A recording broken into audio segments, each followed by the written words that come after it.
I'm all ears, and I want to make sure the game is awesome and that we get the best experience possible. So, for 1 point of DM inspiration, would anyone like to give the recap?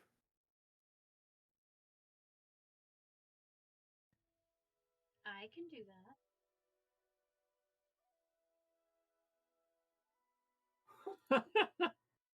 Well, yeah, I was gonna say, they are two different people, so this is gonna be bad. No, I'm just kidding. Please, Miss Goose. All right, give me 1 second while the Forge loads up here because I had to sign back in. No, you are good. Sir Talavar is excited to hear.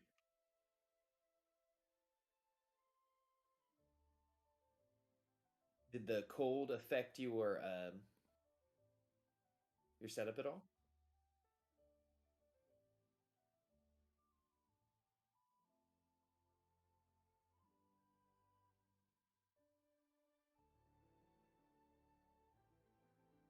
I gotcha. All right, I am ready whenever you guys are. We are ready. All right, so as always, since I type pretty much everything that we do, this is going to be just a little bit lengthy, and then sometimes I tend to space out while I'm typing.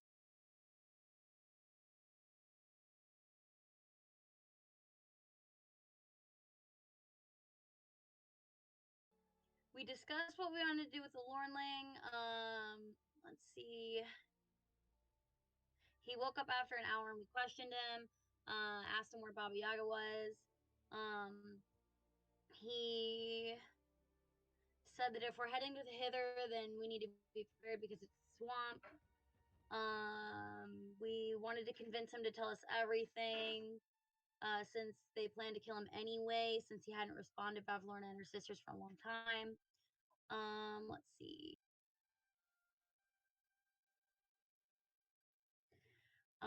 It was there where we cut back to jumping through the portal because we kind of had to decide what we were going to do with him. But we all are going through this black mist for what feels like forever, and then we slowly see the ground. We see giant bubbles, lots of animals flying through the air. We realize we're plummeting toward the ground. We're about 500 feet above ground.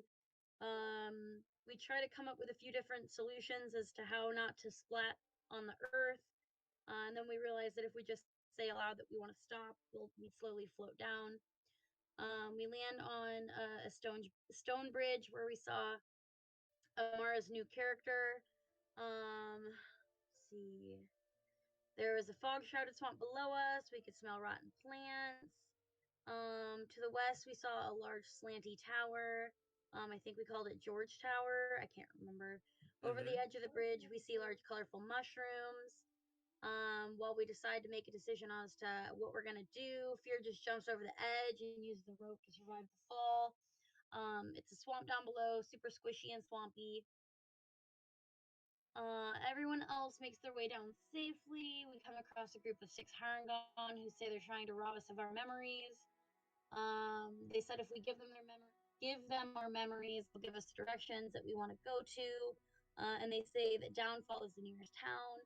And that Blackjaw Lorna is the overseer of Downfall? Slack. S-L-A-C-K. Gotcha. Okay. Slackjaw.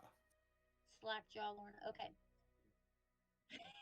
And then the leader Jebik continued to haggle about the deal to let us by. Said we needed to go north and west to get Downfall. Warns us cardinal directions may change slightly. Scrack sneakily knocks the gourd out of Jebik's hand that she tried to use to steal memories. And then I cast Disguise Self to look like Jebik. We went to initiative. Things got a little hairy, but our plan went off smoothly. We captured Jebik. Her crew runs off.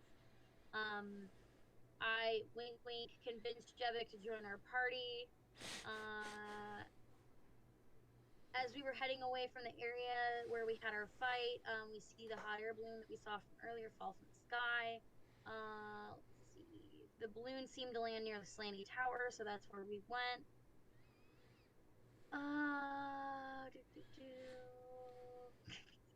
I put the ground is muddy and the heat is moist. I'm so happy I typed that. Me too. The ground Me too. is muddy and the heat is moist. We find our way from the bridge to the Slaney Tower that, yep, we did name it George. We approached the bog that looked to be a battlefield. Elves and giants apparently fought there. Bodies were strewn everywhere. Scrat cast a spell and talked to the corpse. Said there was a war between them and the Fomorians. Their bodies are randomly deformed, and they have really wretched appearances. So if you couldn't remember what the Fomorians were, that's what they were. Pally picks up some of the armor, and the two of the armor suits stand up and make his movement. And then this is where I kind of spaced out. Pally was having visions, and then he became racist towards Fomorians, and we continued on our journey toward the Slaney Tower. He did collect a breastplate.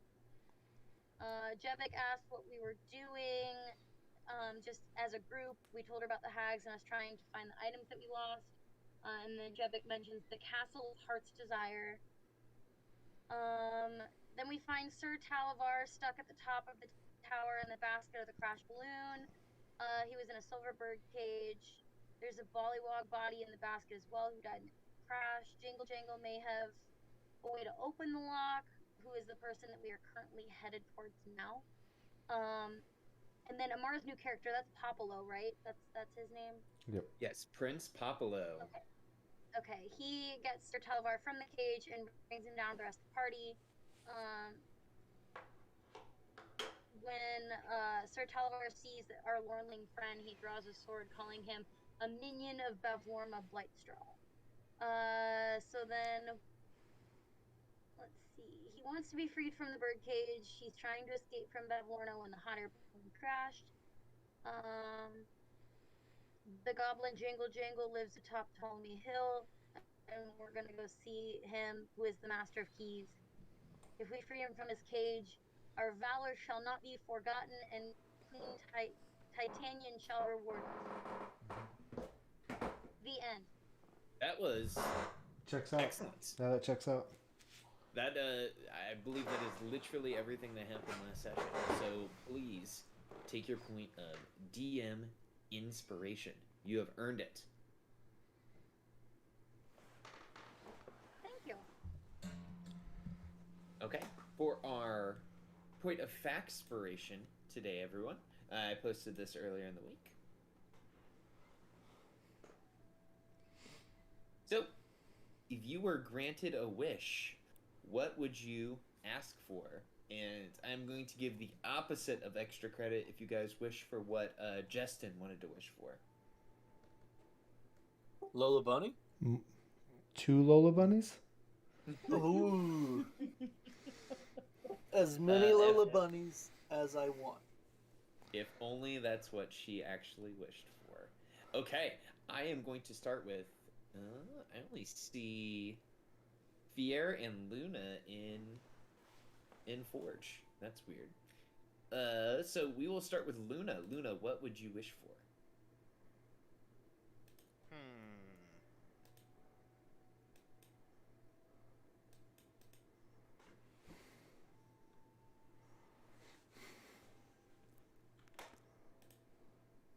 Luna would wish to find so much money he doesn't have to scam anyone anymore. So basically to become rich. Absolutely. I feel like that is a wish that is shared by many people. So please take your point of DM inspiration. Or not DM inspiration, factspiration. Excuse me. Pierre, what would you wish for? I would wish to see my mom and my dad one more time.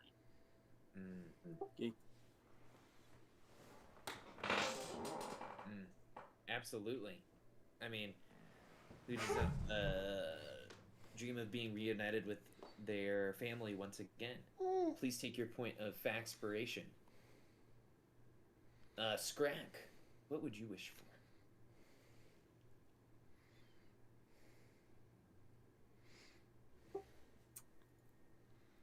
I mean, probably not to look like a weird frog rat anymore. Yeah, but what would your character wish for? Oh, to never have known Pally. Yeah. I'm probably gonna go with not the weird frog rat. That's fair. It sort of mess up his whole vibe. And as we know, vibes are important. Pally, the king of the vibe, what would you wish for? A never-ending dance party. I feel like to cross genres here, that's exactly the goal of Obito Uchiha in Naruto Shippuden. I believe you. I believe that is true as well. As he tries to put the entire ninja world in endless Tsukiyomi to end all wars. A endless dance party, if you will. That's what I want too. Oh no. Don't let Pally get any eye-based powers, y'all. Otherwise, endless Tsukiyomi. Okay. Now that that is out of the way. I feel like Pally should look up like that dancing plague that happened in like the 1500s. Yeah. That was started by that sorceress, Abba, right?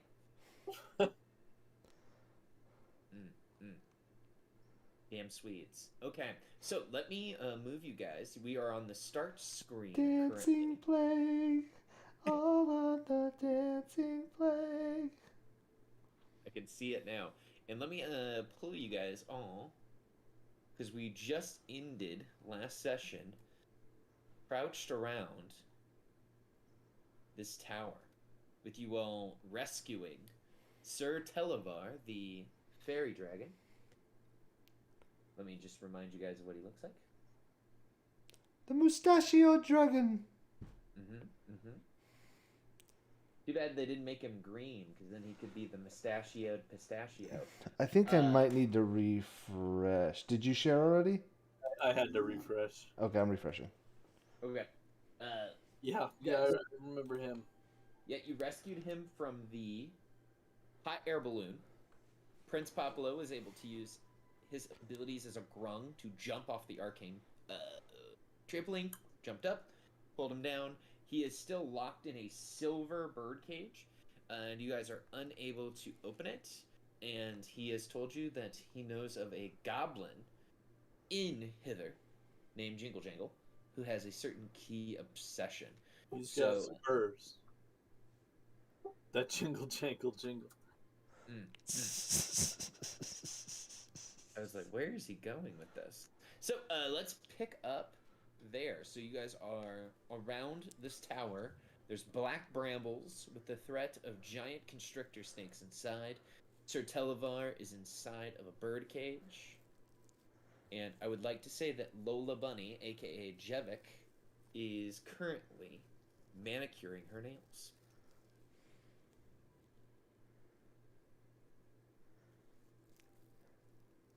So, we gonna help this creepy guy out of his cage, or?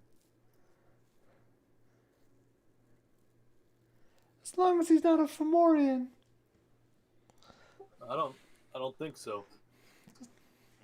Doesn't look like one. So are these thorns, are they like impassable?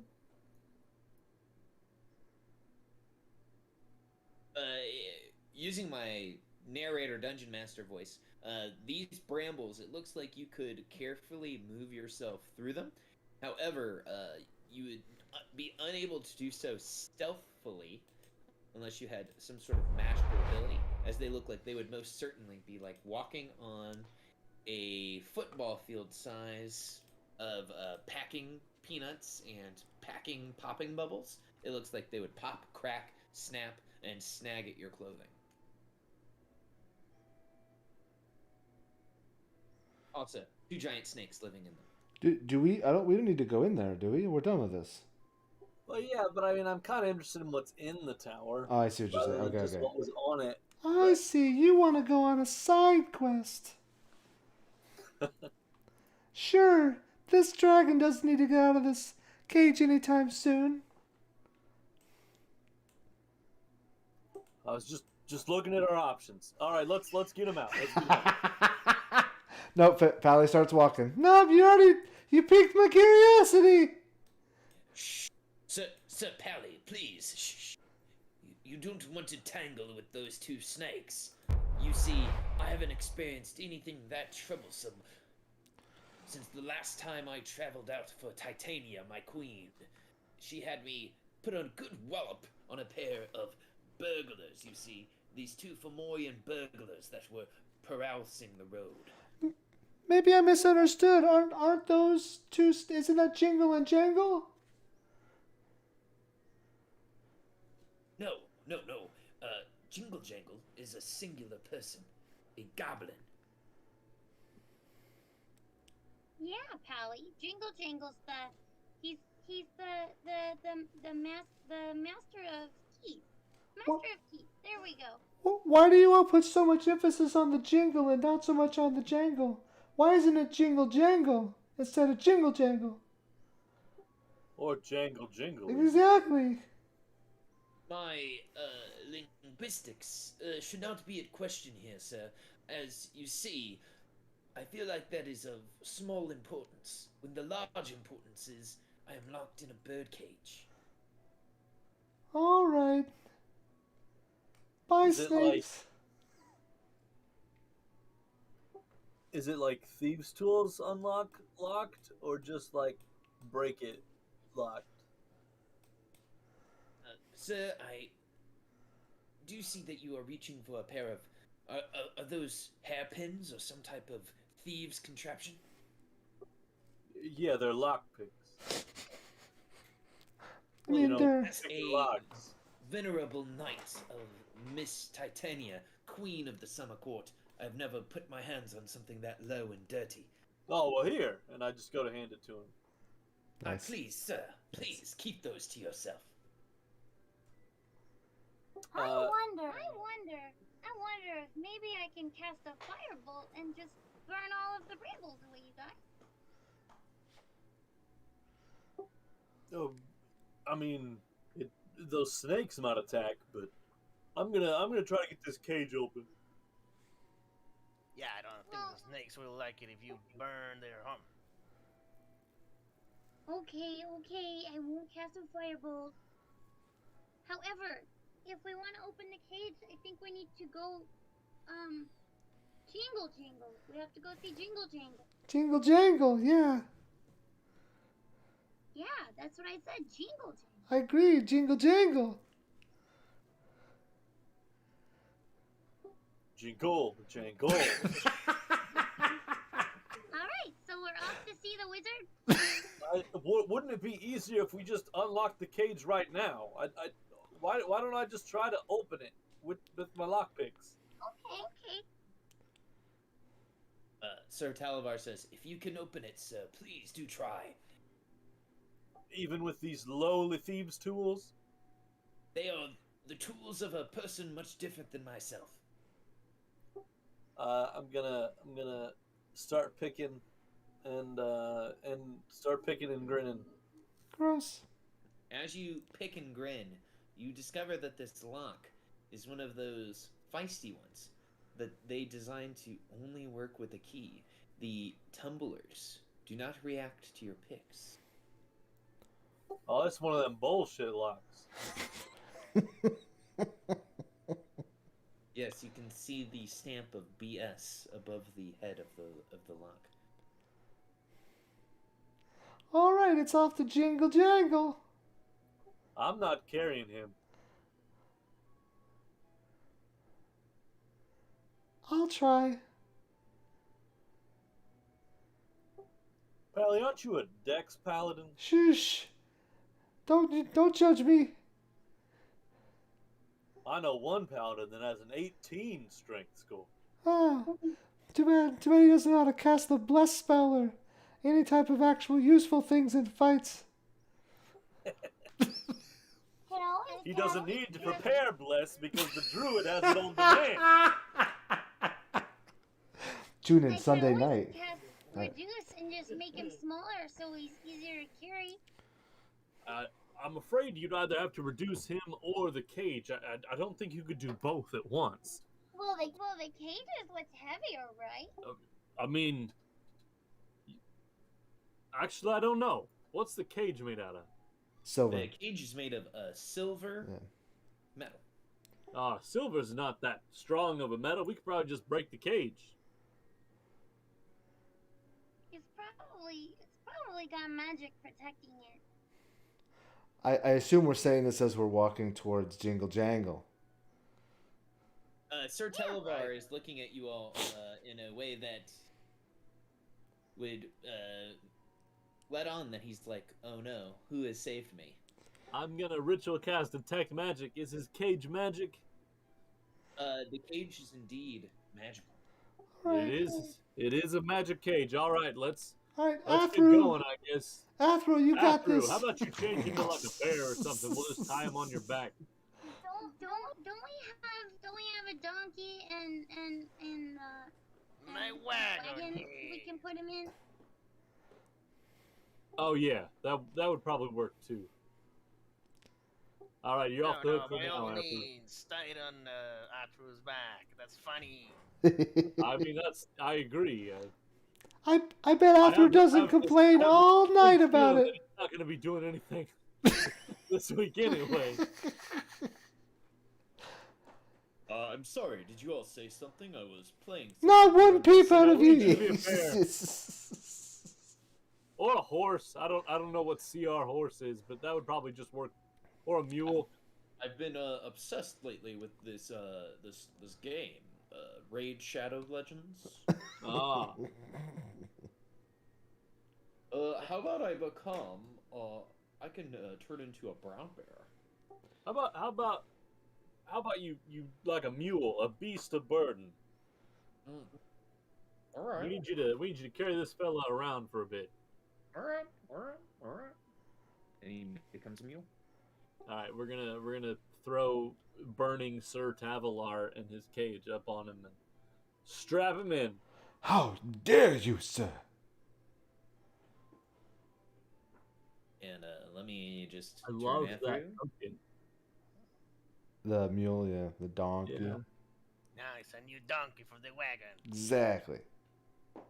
So Athru uses his donkey pantomime to let you know if there's ever a time when you guys need to double up the donkey. Mm-hmm. He will do so. If there's ever like a donkey race that needs to be done. Always in need of a double donkey. Mm. And you, Popolo, put that thing back in your pants, get in the cart, and shut up. I am very sorry. It's just I get so excited here lately. That's a pretty good That Popolo. was pretty good. That's pretty good. Popolo kind of reminds me of what is her name from Reno 911's serial killer boyfriend. I know what you're talking Anyways, about. Yeah. not to derail things. So we are heading out into hither. Here we go. So you guys travel away from this slanty tower, leaving the snakes in your dust, and you are heading for Tellermy Hill. Unfortunately, the way that this Feywild domain is, without a proper guide, which Jevik and the Loinling are not, even Sir Televar will inform you that his abilities as a navigator are quite poor when locked in the cage. He is used to seeing things from a fairy dragon's point of view, so you will have to hoof it, as they say. Not a problem. I could walk for weeks. Well, this is the perfect time to do a small travel phase using the campfire rules. It won't quite take you 3 to 5 days of travel, but it will take you an inordinate amount of time. So we're going to queue up these rules here, which I was doing in the background. Your travel DC for this section is actually a DC 15 with your terrain difficulty and weather difficulty combined, and your destination score is a 3. So what we are looking for here from you all, as I'm sure some of you guys, unless you guys do get lost, have done this before. This is a skill challenge. So you are trying to find skills that your character is good at that you believe you could engineer into working in this scenario. Some say this is, can you bullshit the proper skills that you need in order to do this? I say, can you engineer the skills that you need from the ones that you have on your character sheet? And we are looking for, it looks like 6 successes here. And this is not in initiative order, this is just whoever wants to jump in first, and I would like everyone to participate. I would like to persuade the wind to point us in the right direction. That's very convincing. In the Feywild, I would take it, yeah. So you want to persuade the road? The wind! Oh, persuade the wind. Blow in the direction we need to go, wind. It is possible. I'm going to need I'm going to need 2 checks for this, though. Okay. You know of a song from your time in the Witchlight Carnival about singing to the wind. You learned of it when you were on a plane known as Earth. Mm-hmm. Some call it Earth. And you learned of it from some call her a princess, some just call her a leader. She called it painting with all the colors of the wind. So if you can first nail a performance check, DC 15, then you can make a persuasion check, DC 15, to then use the painting of the colors of the wind to lead you guys on the right direction. Alright, performance. I do my own version. Singing in the wind, singing in the wind. So that performance check, it's a little far off. Can I succeed at a cost? Are we doing that with this? This would be out of succeed at a cost range. I will use my bardic, yeah. It's a 8, D8, D6. D6. Got it. But yeah. Okay, with that 6, your performance check is a 16. So you remember the song, you can articulate it to the Feywild. You've got your moving with the wind song. All right, here's my persuasion. Come on, wind. Oh my gosh, that is a huge success. That is 2 successes for Pally there, as you persuade the wind to lead you guys in the right direction. Pally, what does the wind leading you guys in the right direction look like? Every time I walk in the wrong direction, it just blows in my face. Like, I don't get it, my eye flaps around, and I just start following the direction my eye is pushing. That's actually I super cool. was picturing like Colors of the Wind from Pocahontas, but I never saw that. I refuse. That John Smith is an a-hole.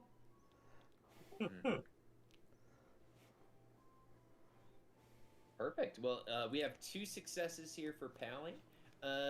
Who else would like to jump in to help the party here as you guys make your way towards Tellamy Hill?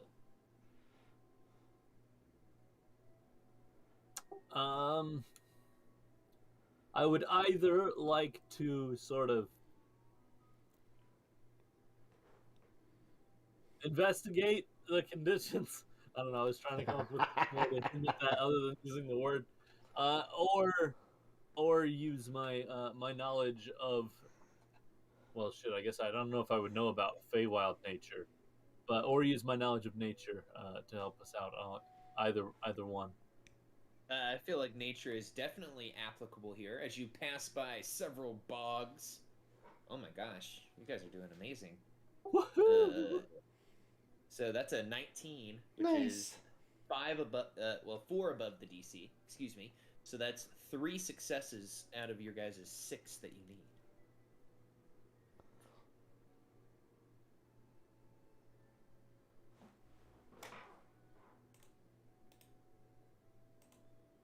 I would like to cast Firebolt in one straight direction and hope that it just burns everything down so we can see. I know I'm totally kidding. Don't even. There's gonna be a goblin walking in that direction. You can just pounce him in the back.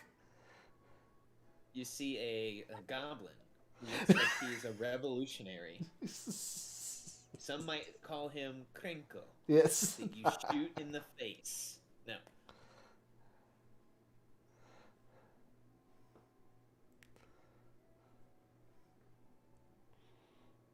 Pierre, what do you got for us? Do you got something that you think you could help lead the party in the proper direction?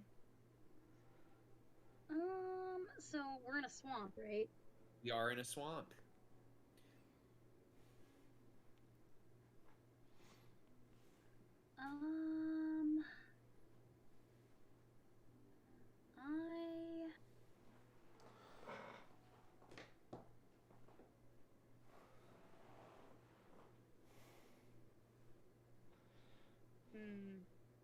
Is there any way that maybe I could, like, climb up in some trees very acrobatically so that maybe I could see which direction we should be heading in?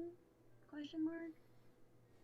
I will take an acrobatics check as you, I imagine, like Disney's Tarzan, your way up through some trees. Oh, 100%.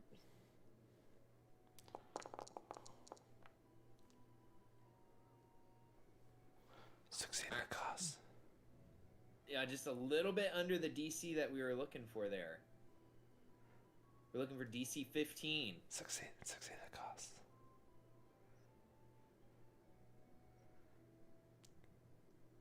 Do it. Can I use my Faxpiration die? Oh, coward. You could use your Faxpiration die. I'm gonna do that. We need a 2 or higher. It's a D6? Yes. D6. Nice. That'll do. That brings your guys' successes to 4 out of 6.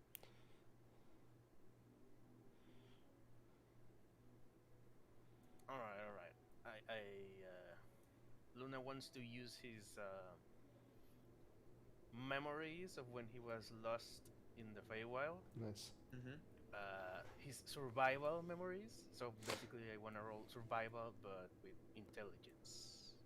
Oh, okay. So applying your past experiences with your survival skills. Absolutely. All right, and as a good witch, I'm gonna roll my tasseography first. Yeah, give me that roll. Are you just going to use your tassography? Yeah, so that would be a. Nice. I will level 2. That would be a 25. Oh, damn. That's the last 2 successes you guys need. So, Luna, your survival skills pay off, and you lead everyone successfully in the right direction. Now, in this journey from Slanty Tower, you guys successfully make it to Telemy Hill with no hiccups. But before you arrive, you have an encounter. Oh, and before you arrive, you do experience a windfall.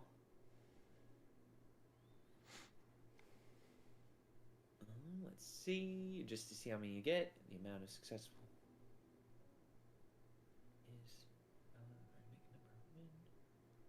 okay. So you guys get 3 rolls on the windfall table, which I have not turned into a Foundry table yet. Nice. So, Pally, give me a d20. No problem, Smorpheus. That's my name when my wife covers me in marshmallows. That's right.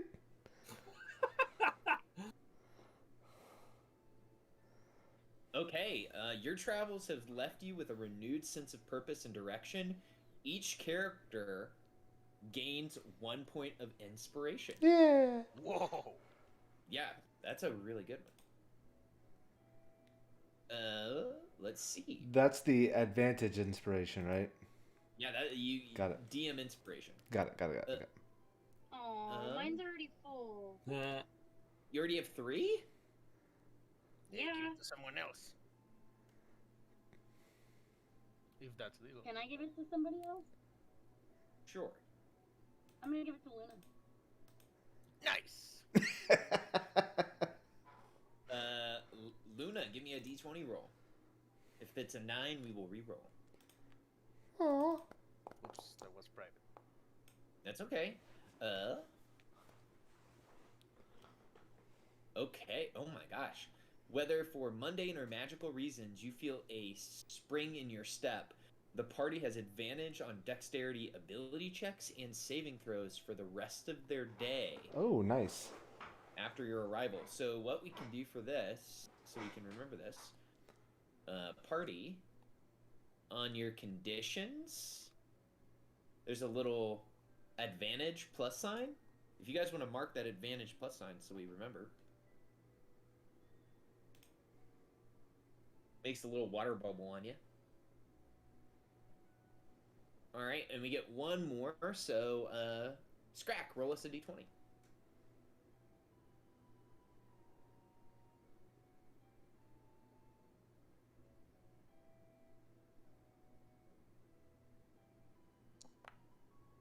Nice. Damn. All right, we win. We win D&D. That's what that means. Oh, okay. Your soul sings from the sights on the journey, and perhaps you overcome a tough obstacle and feel invigorated by it. The party may replace one future result of a d20 roll with a 20. This will last until your next travel takes place. Yeah, this is what we got right before the fight with the thing. Yeah. Yeah. You get one pocket 20 For the party. Yeah. Yep. Which is pretty nuts. I like this stuff. I like this. So as you guys are traveling to Telemy Hill, you find yourself kind of moving through a lowland bog. And let me take you to this map. Let's preload it. And then let's activate it. So as you guys are moving through the swamp, you guys hear a splursh, splursh, splursh, splursh. And walking in a kind of a group of 6 people. Let me show you guys what these homies look like. You see a Murder group them of to satisfy humanoids. Nox's bloodlust. Yes, please. Oh, nice. You see a group of 6 red-skinned humanoids standing somewhere between 5 and 10 feet off the ground, not encumbered by the mud at all. They are walking on stilts. You see on their backs are large cages filled with various objects, including eggs, small lizards, plants, herbs, that type of thing. And as you guys approach, Mammoth Hobgoblin holds up his arm stilt, and their group halts. I just nod at him and like, nice cage. We've got one too. They all look, and they shake their head and go, I am sorry there, Draconic One. We are not the warrior type, otherwise we would try to rescue you from these brigands. And as they say that, Sir Televar says, You misunderstand! I am not captured by these lot. They are my rescuers. We head towards Telemy Hill for Jingle Jangle. Jingle jangle. And the Stiltwalkers all look at one another, and you can all hear them go, oh, jingle jangle, oh, jingle jangle, jingle jangle. And Mammoth Hobgoblin takes a step forward, and you see that if this was a fight, you guys can tell you are all walking through difficult terrain, but these creatures appear to not move through the difficult terrain at all. They move normally with their wooden stilts. He approaches and he says, if it's not too much to ask, we are merchants, we are salesmen, we have wares of the land. You all appear to be travelers. Would you like to look at our wares? Yep. Absolutely. We We are only simple merchants and scrounge what we can find. If there are any eggs that you could want, we pilfer from the nests of reptiles and birds, or plants or herbs, or perhaps lizards. What about if there were small off-white eggs that were on a nest on a lily pad? How much do you think those would be worth? Yeah. You have eggs you want to sell me? Maybe. Or maybe we want to start an egg collecting business of our own. Oh, I see. What if there were slightly larger, light green eggs with darker green spots? How much would those be worth?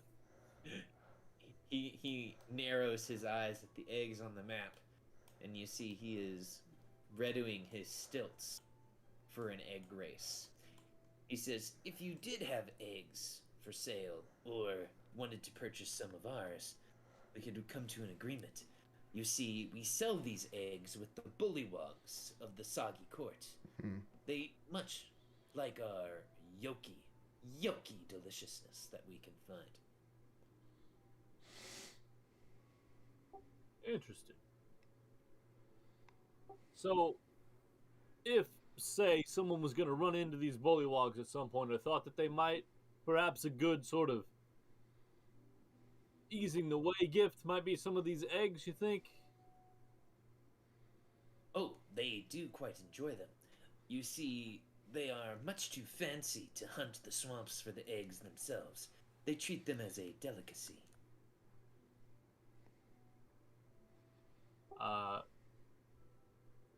I want to grab these eggs on the lily pad in front of me. The eggs present in the art that you guys see are of the map creator's design. If you can use your imagination, please imagine that those eggs have already been pilfered by the egg stiltwalker people that you see in front of you. Well, in that case, I do want to, in the future, keep eyes out for some eggs like this, so that hopefully if we do encounter bullywogs, it can be like, look, I brought your favorite. I want to look for some pretty eggs. What pretty eggs do they have? Define pretty. What is Pally's idea of pretty? What is he looking for? Not brown or white or eggshell. Okay. They have some eggs that are red with purple stars. Those. He says, ooh. I have to warn you of what type of eggs these are. No, don't worry. How much? Okay. If you want red cap eggs, because we all know red caps are born in eggs. Unfortunately, we do not take, you all look like prime materialers. We don't take money. But what we do take is good stories, or an exchange of supplies. Is this the kind of thing where you, like, steal our memory of these good stories, or do we just tell them to you? No, we would never steal anything from you. We just love good storytelling and love to hear good experiences. It kind of fills us up in a way that food couldn't. Why would we want to steal something from you? We had some people trying to take some memories from us earlier. We just kind of look over at Jebek. She is currently painting her toenails. Yeah. Typical. Before she was painting her toenails, she was doing the vinyasa flow that Emily Blunt was doing from what is it, Edge of Tomorrow? Oh yeah, okay. Nice. So I'm willing to trade these eggs to you all if you have a good story you could tell me, or perhaps some supplies that we could use. What supplies are you looking for? Well, I don't think we have any supplies, do we? Food is good. We're always looking for rope. Rope is hard to find. Good made rope. I heard legend of a +2 rope once. Yeah. That sounds made up. How could you make rope that's magical? I don't know. What about this nice casket of apple stuff? Cider. I've look got at you. got a glittering fish scale. Let you say, cast water shape once. We would love that apple juice. It's hard to find things like that here. I haven't seen an apple tree in years. I've got this Fomorian spit. Puh. They look at you and they say, we're no fans of Fomorians either.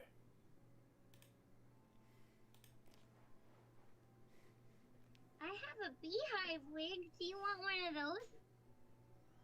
A beehive wig? Yeah, Oh, it's there. a tiny little beehive wig. They make them for sprites and pixies. Oh, yeah, we'll trade some eggs for that. Oh, what kind of eggs can I have? As you look through the egg basket, are you looking for colorful eggs? What kind of eggs are you looking for? I want some colorful eggs. You see lavender eggs Ooh. with light blue stripes. I want the pretty purple ones. They look at you and they say, oh, you are a sophisticated palate. That's These are true. the eggs of a frog Keemith. Oh. Oh. Yeah.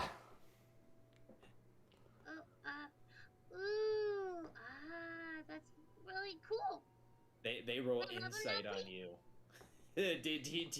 Do you try to deceive them into not knowing what a frog Keemith is? 100% I do try to do that. Okay, give me a deception check as they try to insight whether you know what it is. Okay, this is probably gonna go well for you because oof. Okay, so they look at you and they say, "Ma'am, do you know what a froghemoth is? You don't appear to know." I find it strange that you would doubt my wisdom of such things. It's knowledge. I think My knowledge of such things.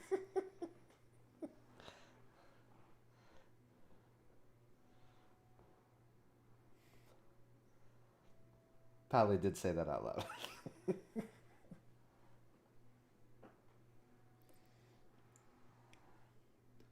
I think we have a baby situation or an internet situation. Uh-oh, SpaghettiOs.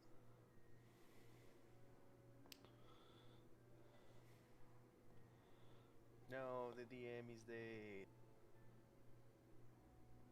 The DM is dead. Long live the DM. Yep, internet just stopped.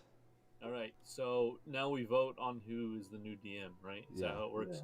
I I think vote for so. Orpheus's music bot. Yep. A chatty one.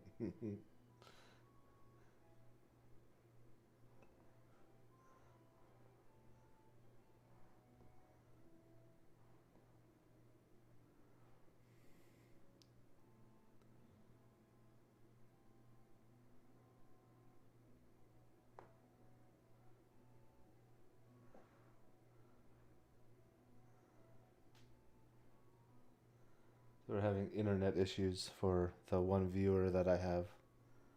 That might actually just be my bot. Or me. or yeah, or no fault. Not me.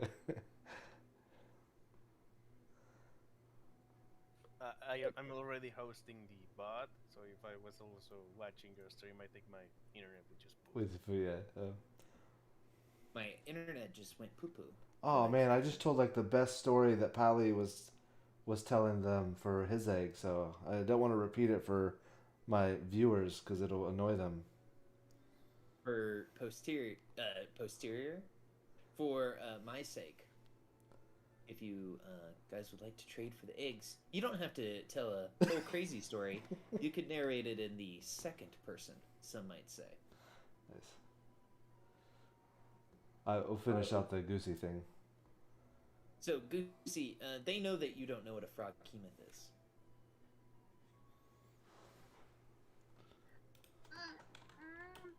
Well, maybe you could be so kind as to tell me what it is. Oh, well, it's a gigantic frog-like creature, covered in tentacles, with a singular eye. They are hideous to look at. One of the most fearsome creatures in the Feywild. So big they'll swallow you, I hear. It sounds kind of rude to call something hideous. Here, I have an image of one from a card that someone gave me. They traded it to me for an egg. Here, I'll let you be the deciding factor. Oh yeah.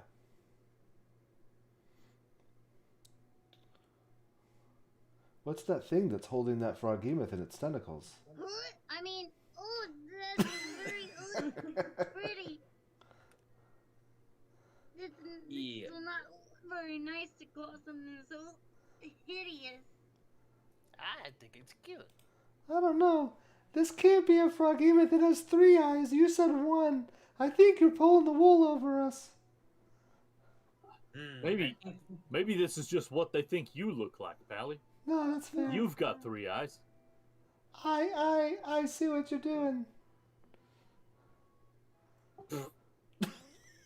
Perhaps this is just an artistic take, but 3 eyes, 1 eye, whatever. They're horrible frog-like monsters with tentacles. But their eggs, delicious. Tell you what, I've got this conch shell that when you hold it up to your ear, you hear laughing instead of the ocean. How many eggs could I get for that? I will trade you 3 eggs for that conch shell. It's yours. And would you like any eggs that are special, or would you just like random eggs? Let's have some of them special eggs. And he pulls from his pack yellow eggs with black circles. Oh. Did I get a froghemoth egg or no? Yes, you got your froghemoth egg. What were you trading it to him for? A beehive wig. Yes, he wanted to take the beehive wig. He likes wigs, and he knows that he can trade those to members of the Bullywug court because they are dandies who love to wear wigs.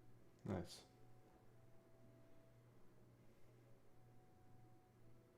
So the yellow egg with black circles, he will tell you, this is probably scandalous, but these are the eggs of a phase spider.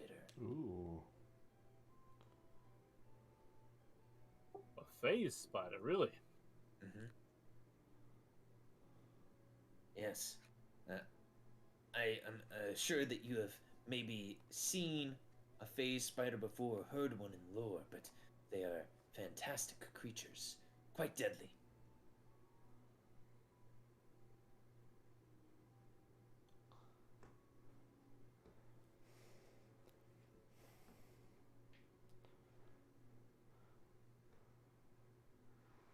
So Now, is there... Pally Pally? will tell a story for his you said red cap egg. About a time working in the carnival where after hours they were playing hide and seek, and he accidentally ran into a pole, got knocked out, and passed out for 3 days because everyone just thought he was a stuffed animal when they walked by him, and no one realized it was him. Gosh, the amount of brain damage Pally received from that. You gotta have You wanna be brains knocked out first to that be long? damaged. Oh, They look at sir, each other I and have nod. something else. Can I have another egg, please? Oh, do you want another egg, or perhaps would you like a dried lizard, or perhaps some herbs? What kind of herbs do you have? I knew a herb once. What an a-hole. He looks at his bag, and he kind of looks you over, and he kind of goes to one of the other hobgoblins, and they speak to each other in Goblin. Do you guys speak Goblin? I don't believe so. No. And they kind of, he goes back to you and he says, I don't know what it's called on, in your plane, but we simply know it as dream flakes. Oh, cocaine. What do the dream flakes normally do? Well, we kind of dry them from a black fungus. See, you place them between the cheek and the gum, and you kind of chew and suck on the flakes, and it induces hallucinations and euphoria. If you are so inclined, you can take the flakes, put them inside of a leaf from a tree, and burn them and inhale the smoke. It will cause you to enter a vivid, waking dream. Do you have any other kind of herbs? Oh, you don't like to get down with dream flakes, it seems. Okay. I just like to know all of my options before I decide sometimes. I do have this. We simply call it pipeweed. We dry it, chop it, and we also put this into a leaf. Long bottom leaf? You have long bottom leaf? It could be described as such. It can abate extreme emotions and induce mellowness. It will make you more hungry and give you red puffy eyes. Interesting. So, what if... So, the effects from these herbs...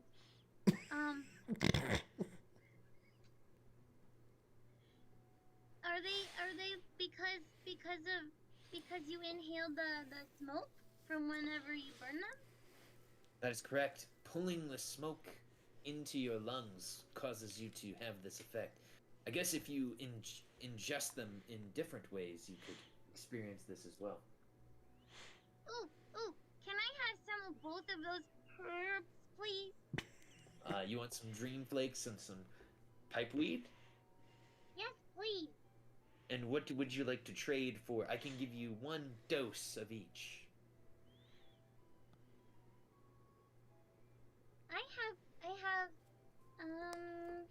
I have 10 rations. I'll give you all of them. Okay, I will take your 10 rations and I will give you 1 dose of pipeweed and 1 dose of dream flake. Thank you. And just let me know when you want to use these, because I have rules for my pipeweed and my dream flakes that you can gain a positive effect, but you also can potentially gain a negative effect. Just like real life. Mm-hmm. Can you one more time tell me what both of those do? So, pipeweed takes an action to use. After each use, the user must succeed on a Constitution saving throw. The DC is 10 plus your con modifier, or be under the high as balls condition. When you are high as balls, you have a disadvantage to all skill checks. However, regardless of passing or failing the saving throw, you regain 1 short rest class ability or first level spell slot. Nice. The Dream Flake, you must succeed on a Wisdom saving throw. The DC is 10 plus your con modifier, or you will be shroomin'. Shrooming gives you a 1-hour duration. During that 1-hour duration, you have disadvantage to your saving throws. But regardless of passing or failing, you gain 1 point of inspiration.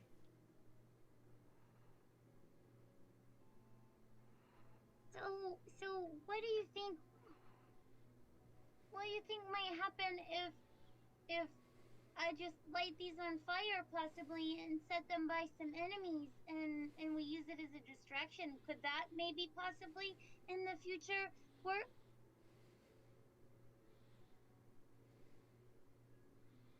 you asking me, the DM, or are you asking one of your party members this?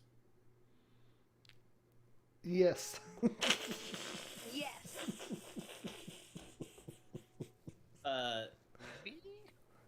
Jebek looks to you and says, I don't know. It looks like it's kind of concentrated. Maybe if you shoved it into someone's mouth, you could mess them up. But I think you should share it with me. Not right now, Jebek. Maybe later. You know I haven't been shrooming in a long time. It says it can open your mind to new experiences. You'll never be the same after you do it. Do you have any shiny eggs? Shiny eggs. They look at you and they smile, as a hobgoblin can smile, and they say, "Yes, we do have shiny eggs." And they pull from their pouch a bronze egg.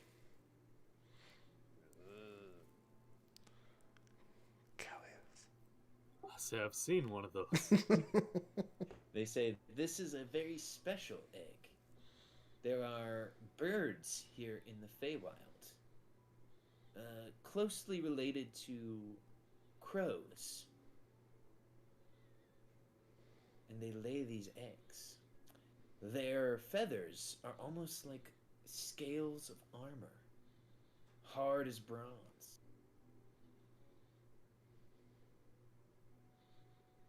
Terrific fighters, incredible defensive powers.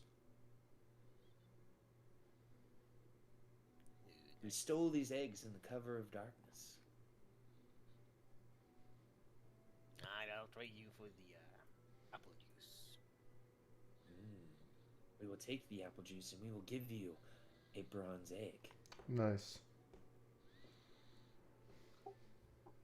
Tell you what, I think I'm interested in some of that pipeweed. I don't have much more to trade here, but I've got this bag of glitter, and I've got a unicorn horn that's filled with candy. You interested in either of those things? Oh, and that glittering fish scale, the one that lets you cast shape water. I've got that still too. He said, "We want the horn filled with candy. We love Oh, candy." it is yours. Yeah, they will give you some halfling pipeweed.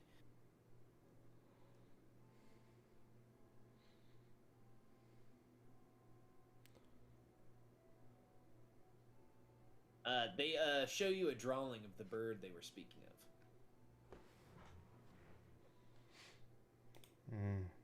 Okay.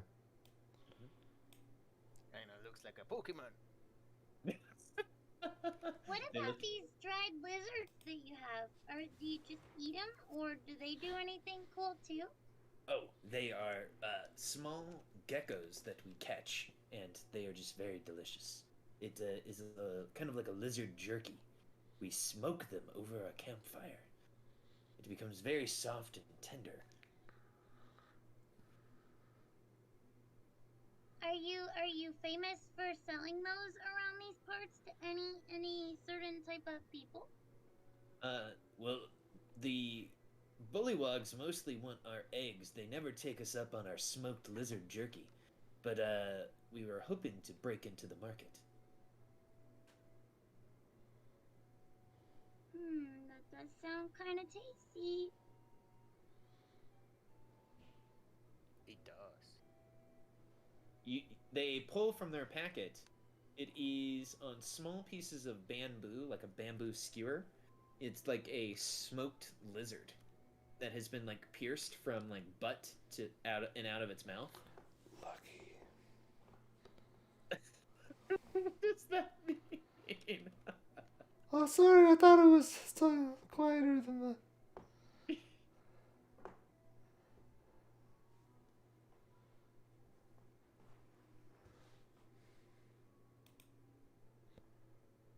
It kind of looks like this.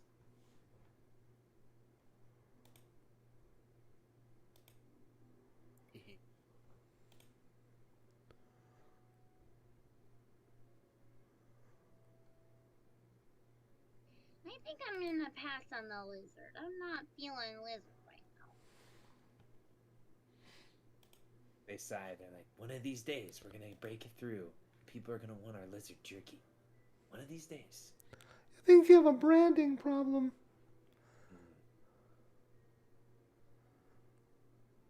What do you mean you don't want that? That looks delicious.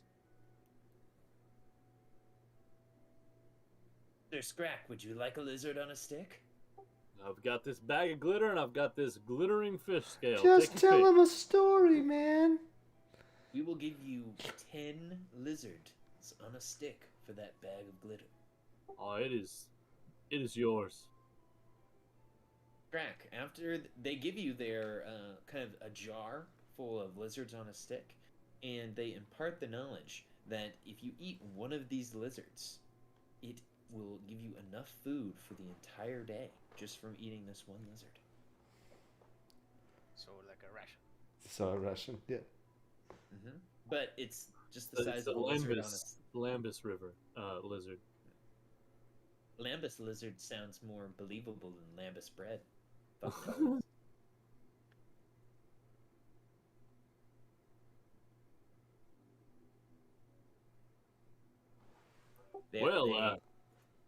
Go ahead. I don't. Was there anything else you needed of us, or?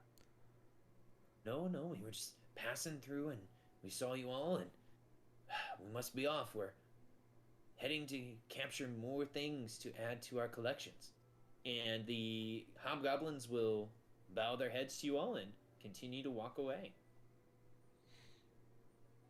And they kind of slurp through the mud.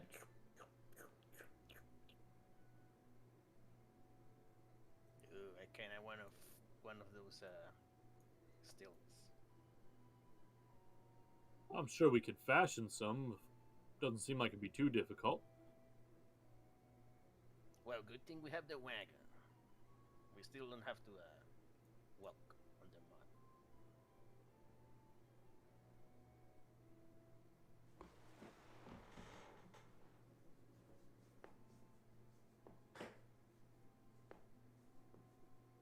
Right, so we move on, I guess. Absolutely. Okay, so you guys move on. You have gained some items. And you continue. As you continue, you make your way to the outskirts of Tellamy Hill.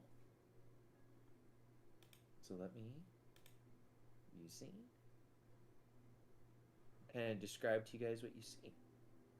So, as you guys are approaching Tellamy Hill, you are greeted by the sweet smell of dried fruit. Nice. Damp, downy, silvery green moss blankets a gentle upward slope, before giving way to a craggy ridge that marks the top of the hill. Dozens of enormous willow trees dot the hillside, swaying as though in a breeze despite the absence of one. So as you guys see the hill, do you all walk up it, or what is your plan? You can see at the top the small pillowing of smoke, as if someone has a fire lit at the top. Yep, just walking straight up. No, wait a minute. I stop. What if the goblin is not alone? Then I have two people to hug. We could sneak up if that's what you're meaning. I can be pretty stealthy. Pally, I can just hold on to him. He could just pretend to be a stuffed animal. That sounds pretty stealthy too. Pally falls face first into the mud. Look at him. You can't even tell he's alive right now. I nudge him with my toe. Pally. Pally is kind of a little absent in the eyes, you know what I mean. Pally. I can stay like this for hours. You can't just do that to a fella, Pally. Oh, sorry. Forget it. Let's just go. Just leave Pally there in the mud. Well, as you guys begin walking up the hill, maybe 5 to 10 minutes pass as you're walking up, sludging through the mud. The willows begin to kind of sway in the breeze, and the willows turn to look to you. And the willows kind of pick their feet up, and they all kind of walk towards you. And 5 of the willow trees approaches your group. And let me take you guys to the map.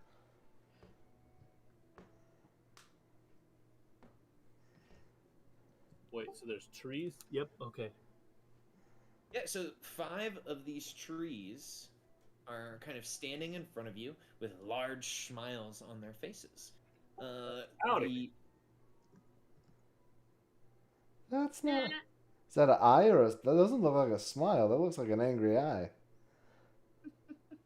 The smiles and the bark, you see? You just leave him alone. The animated trees approach you, and one of them bows, I bow back. and he says, "Welcome to Tellamy Hill. How long are you all planning to stay?" We're just looking for a friend. Oh, who are you looking for? Jingle jangle. Yeah, Oh. jingle jangle. You all are friends of Jingle Jangle? Well, everybody's my friend. Oh. Well, that's wonderful to hear. You know she's quite friendly. Who is Jingle Jangle? Absolutely. I actually think this is the first thing that we learned it was a she. But Yeah, it is. Yeah. Yeah. Willow, you tell us where she is? Why, she's in her cabin, of course. could we talk to her then? Yes, but this is going to be very odd of me to ask.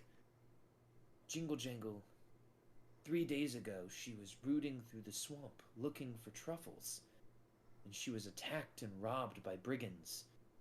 She hasn't left her den since then, and she must be pretty hungry by now. You all don't have perhaps some food that she could eat? Oh boy. Yeah. Boy, do I. And I pull out the 2 rations that I have that are not my lizards on a stick. Right here. Oh, good. Yeah, That would that's, be... Go ahead, Pally. that's unfortunate. You know, anytime you go looking for truffle usually finds you. They look at you and nod, and they say, "Oh, All right, Pally, you go ahead and take a DM inspiration. was that my voice? Oh my gosh!" It's not my voice. I mean, I couldn't say anything remotely that sounded like my own voice, or somebody would think that I was just being weird.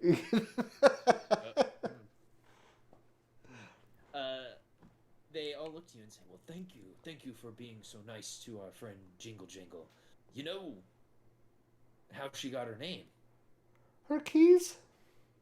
Yes, she wears a coat No, it's her covered in sperm. keys. Wait, did you say her sperm?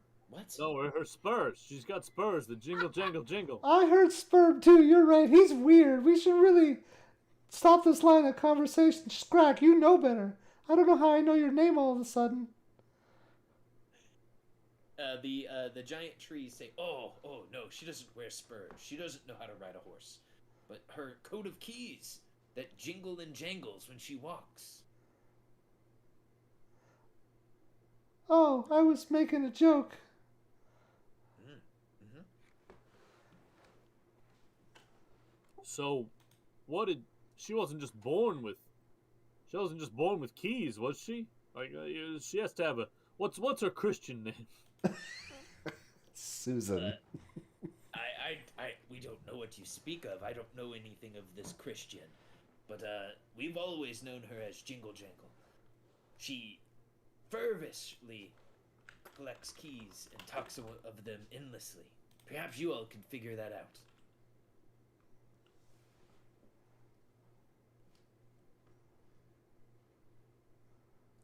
But as you guys have described that you are here to be friendly, the animated trees will part way and allow you to pass.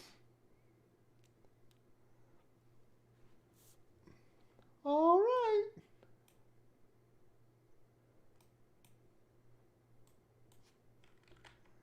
You look at them and you can tell Got some these rations guys for you.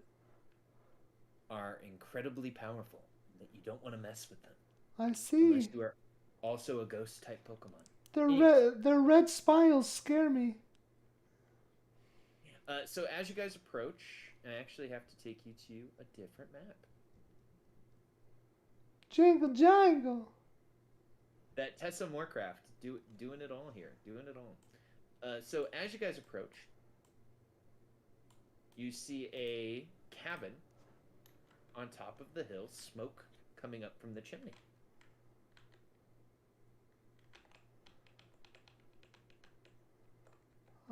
Where's the door? I don't know why I had an accent all of a sudden. Beer is walking in, is in front of the door currently.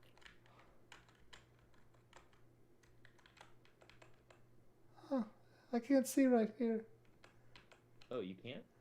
No, yeah, it's Is there a weird blip? yeah, right There is a weird right blip. there. It's darkness. Yeah. Yeah, same. What about now? Nope. Oh, so when one of you opens the door, you're able to see. Okay, there you go. So worn steps lead down into what feels like a cellar. It's chilly in here, and you detect a subtle scent of iron in the air. From a distant spot within the chamber, sputtering candles illuminate a multitude of keys hanging from taut strings that crisscross the walls. There are hundreds of other keys lying across the dirt floor. As you take in the scene, you hear the sound of keys jangling as a goblin emerges from the dimness.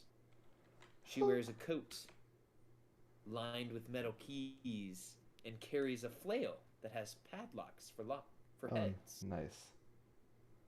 She manages Hey. a faint smile and says, "How might Jingle Jangle unlock a bit of happiness for your lives today?" Nice. That's so damn cute. It is. We found someone who said that you could help us free him. I assume we find a way to bring him inside. Do you just have Athru carry his his big ass in here? Athru, is it okay if you do that? If it's okay, don't say anything. Okay. Yeah, Athru is like doing what I was doing with my son today, and like carrying the birdcage with one arm as you're doing everything else with your non-dominant With the other, arm. yep. Mhm. Here he is. Oh, I see you. That you've gotten yourself locked in a birdcage, Sir Fairy Dragon. I think that I could help.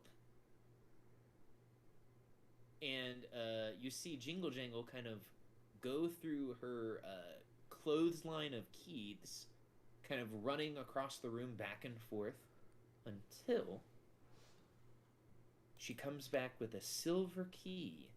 The top of the key, instead of having just a normal ring, is fitted with what looks like a swan wing. As she comes back, she says, "Before I unlock the key, would you all perhaps have something that I could eat? I'm quite Yeah, here. hungry." I've got these 2 rations for you right here. Ooh. It's been quite a while since I've eaten anything, so even this dry tack will be a delectable snack. And Jingle Jangle begins smashing the rations into her pie hole. Gross. Real talk. I actually like hardtack. Then you would have loved the stale pizza I made today. Ugh. I didn't realize the crust I was don't so think stale. those are the same. As long as it's bread, Nathan will eat it. So don't even let him try to fool you. Like, it might be gross, but if it's bread, he'll eat it. Is Goose carb shaving you right now? I feel think like so. carb shaving is happening right now. I think. Look, I like bread. Is it yeast shaming though? Isn't that a? Oh, okay. So Jingle Jangle finishes eating up the rations, and she says, "I'm quite parched after eating the dry rations. Do you all have a thirst-quenching beverage that I could perhaps have?" I have tea. Yes. She gets the anime like light behind her eyes, and she says, "I love tea." Good. She says, "Well, you brew that up, I will unlock Sir Talavar cage." And she walks over with the swan feathered key and opens it up. And Sir Talavar steps outside of the cage. And he kind of flexes, stretches, his wings go out to their full length of like 2 feet. All right, I'm ready for him to like immediately murder us or something. He looks super sketchy to me. Jingle Jangle? You mean she? No, Tavalar. Oh, Tavalar. oh. Okay, Talavar pulls his sword from his belt. Nice He looks at mustache. And then he says, "As promised, your valor shall not be forgotten, everyone. I must go. I must head back to my queen, my liege lord, the summer queen, Titanian. But I do not want you to think I am not grateful for your help." And he kneels, and he presents his sword in its scabbard forward. Who steps forward to take Sir Talavar's sword? What type of sword is it? For him, it is a longsword. But it's a longsword for, of course, a fairy dragon. So maybe like a rapier then? Is that what we're saying? So it is for a small creature, a short sword. For a medium creature, it would be a dagger. I'll step up. I could use a short sword. Well, So wait, no, as- are short swords finesse weapons? Yeah, they Yes, are. yeah. As you pick it up, you instantly feel it hum with power. You feel that it is Light. filled with magic. He says, "That is a sword that has helped save me several times in my life. But my journey to the summer court, I shan't get into any danger, I do believe. I believe that you will need this more than I." I can't just take your weapon. Here, at least take mine in return. I look at my rapier. I see that it's probably a little too long for him. I hold it up and I snap off like 2 feet of the blade, and then I go to hand it. Here. And he will take your sword. And he will tell you, "I had a name for my sword, but I don't want you to feel that you have to take it. That my adventures with it should tell you how to use it. Do you wish for me to tell you the name of my blade? Or do you wish to find a new name for it in your hand?" I think it's probably something like when you adopt an animal, but they're very young. Like if they have a pre-existing name, but you're not really a big fan of it, you can always just sort of change it before they really learn it. You know what I'm saying? So hit me with yours. We'll see what I think. He nods. And he looks at you and he says, "My sword's name is Silverlight." And you can see that in the dim light, the sword, he must be a terrible namer of things, because it does glow with a faint silver light. As if It's you were nothing holding, if not accurate. as if you were holding a pure concentrated moon beam in your hand. Skrak, if you do know how to use the quick insert function, you can add a +1 short sword to your inventory.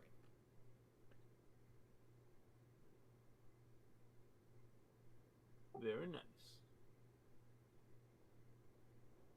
Sir Televar says, "Now I must be on my way. I only know the way back to the summer court. I fear that I would be useless to you now in your travels here and hither. But we will not forget that you helped me or my queen Titania." And he winks, and he walks towards the door. And you hear him say, "And away!" And he flies off towards the summer court. Nice. He was an interesting fellow. Tell me, Pally, what type of weapon you use? I'm always clubbing, yo. I'm always clubbing. Right, but what type of weapon should you use? That's a really existential question. I don't know if I can answer that like immediately. It's this short sword, and I go to just toss Okay, it to all right. I guess, Pally, you can add a +1 short sword. Okay, all right. You can add Silverlight, the short sword. Am I unable to remember the name of this sword since I can't remember anyone's name?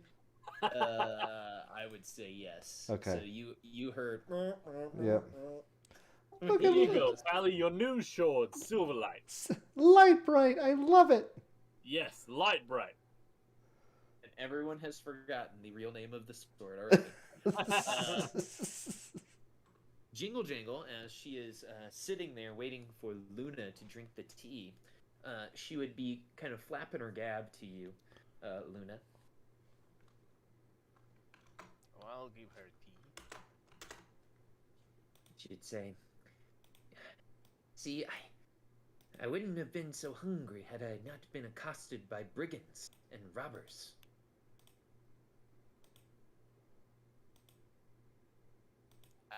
Brigands that look like fear here. Why, yes, they were Haringons. They were led by a very dashing individual. He was quite handsome. His name was Abden Longscarf. They had a whole song and dance about him. It was very catchy. You sure the name wasn't Lola Bunny? I'm sure it was a man. I mean, I could see his bulge in his leather pants. Oh my. Oh, okay then. I don't believe it. You don't wear leather in this swamp. I'm telling you right now. You're lying. No, Goblin. Why would I lie to you about that? The Haringon wore a bright blue scarf and moved as fast as lightning. It was almost like he could teleport from one spot to another. Oh no. Wait, you guys.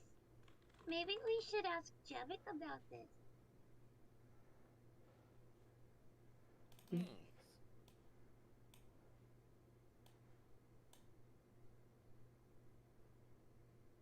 Yeah, let's do that. Jingle She Jangle might is be sipping familiar into with his it. tea. It's definitely a great idea if she would get her slowpoke ass in here. She's probably Jevik stealing walks all of in. our shit. Oh. Prince and Athru were watching her diligently, right? And Jebek will walk in, and she'll say, "What's up, Jingle Jangle?"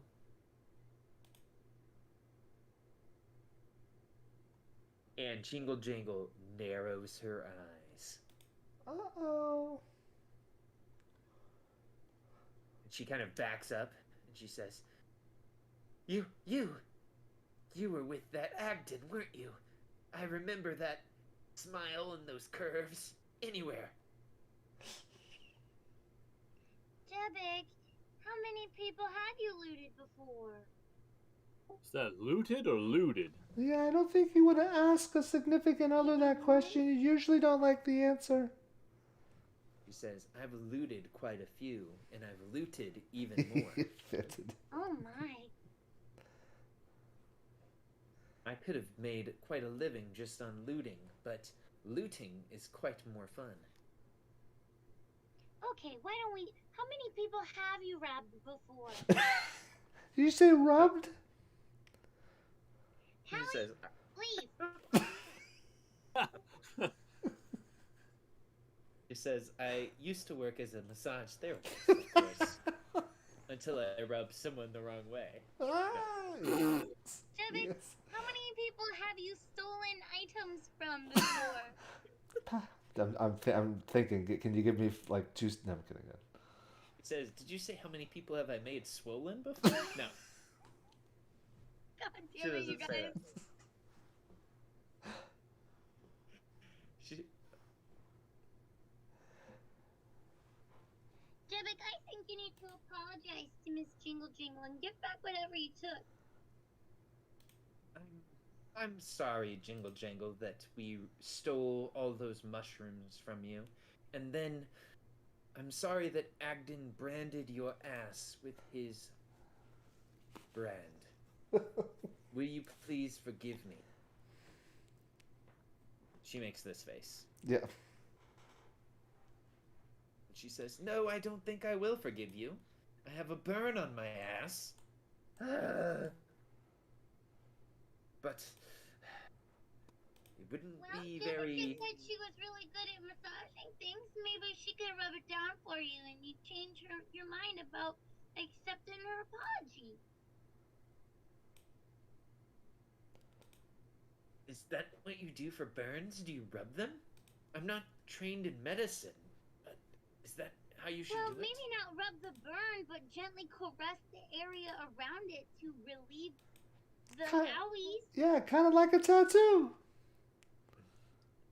She looks at you all very strangely, and can you make me a persuasion check, Fear, with advantage?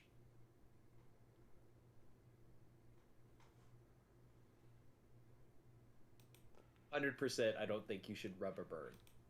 Oh yeah, yeah. You're But not then they rubbing have- the burn itself. You're rubbing the area around the burn. Kind of like But they- where if you have like a mosquito bite and it itches, Yeah. you don't scratch the bite. You just rub the area Yeah. around the bite to make it feel better. But Oh, they do there's make your burn rubbing ointment. balm. Like balm. Mm-hmm. She looks at you and she sighs. She says, "You're right, Fear.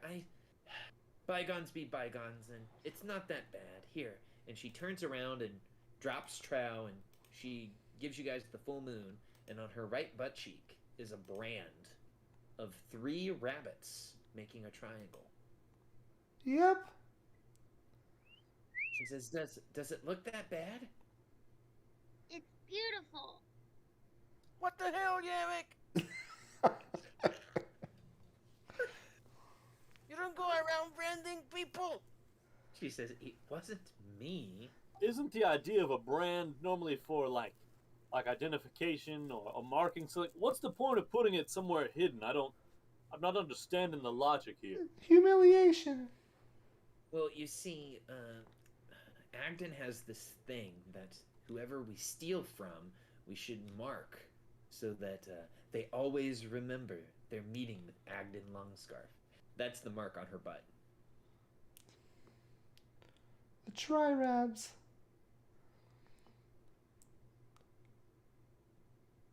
Would a heel... It's disgusting. Yeah, yeah. Like, how long ago was it? Is it like, would a heel get rid of this at all, or is this kind of like a permanent thing here at this point?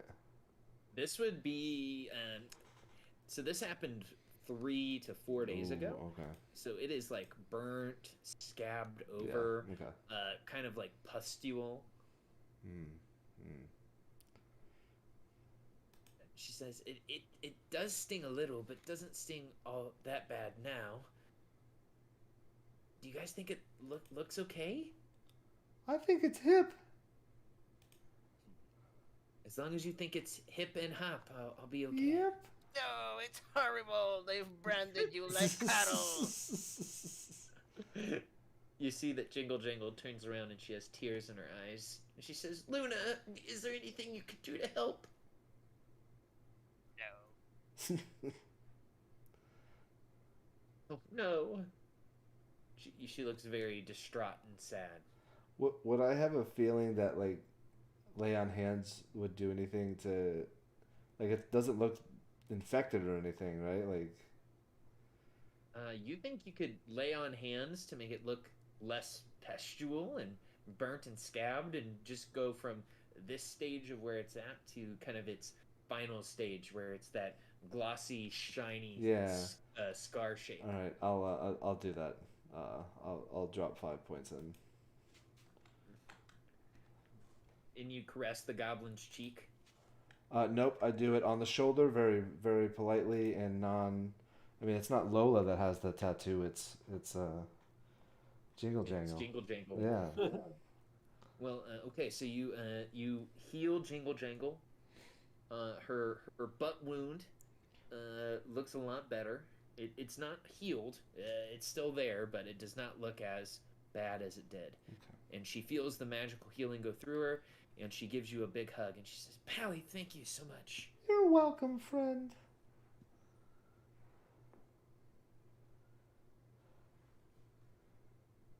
And she looks at you all, and she says, I wish there was more I could do to repay you. I could just give you some information if you'd like.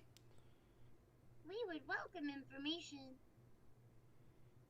Well, you see, I would avoid, and as she stares at Jebek, Brigand's Tollway. You see, it's a series of wooden catwalks that circle a giant tree stump. I think that those brigands camp atop the stump because it gives the advantage of the high ground.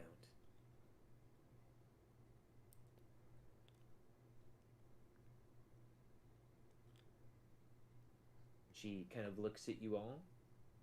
She says, What are you doing here in Hither, if you don't mind me asking? Looking for some hags, actually. And not like I'm not trying to insult the person that we're looking for. Like, they're actually hags. Oh. The Hourglass Coven? That sounds like the ones. I've had a run-in with them before. All right, where's that tattoo? She says, it's on the inside. Oh. Wherever I went, I kept feeling a fear that I would be caught on the wrong side of a locked door and I would be trapped. So I went to Bavlorna. You might know her as Slack-Jawed Lorna for help. She rules over Hither. Okay. Well, I never felt that fear again, but ever since then, I've needed to collect these, and she pulls on the keys that surround her. Interesting. Okay. Now, I'll never get trapped behind a locked door. Wait, I've got a but don't key you for just about anywhere? Don't you know what those keys are for, though? I mean, not exactly, but given enough time and the right lock, I'll unlock it.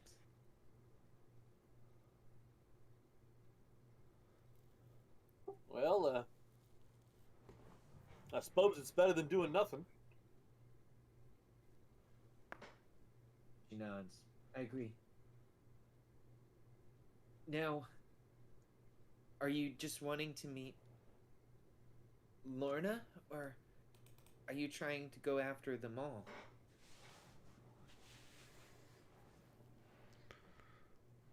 I don't think we know that, do we? Well, I mean, the goal is all of them at some point, isn't it? Yeah, that's what I thought, yeah. Let's Well, start with Lorna. If you do plan on leaving Hither eventually, there's only one person that I know of that could leave here and help you guys get to thither. Who's that? He's a little guy named Clapperclaw. Why isn't it Clapperclaw? Wait, what did I say? I You said Clapperclaw. Yeah, but isn't it Clapperclaw? I just feel like the emphasis you people put on your names is really weird. It's Clapperclaw. Yeah.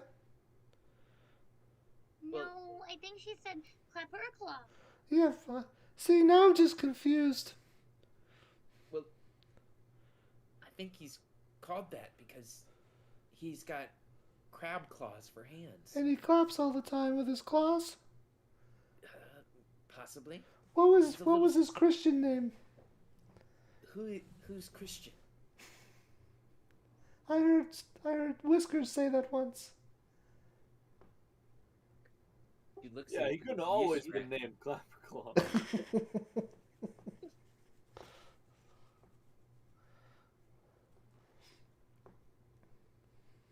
Well, if you ever try to find little Clapperclaw, I think that they hang around Downfall.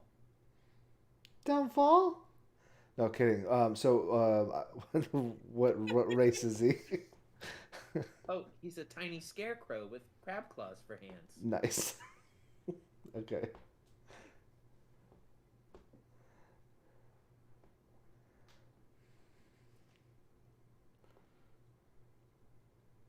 He slurps heavily of the tea that you've brewed for her, Luna.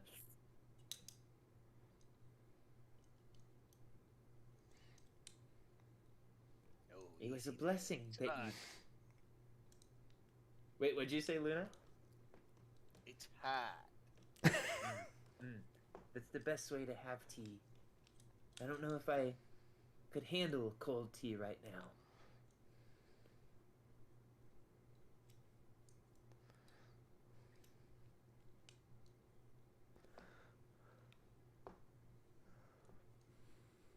Well, I can do that too.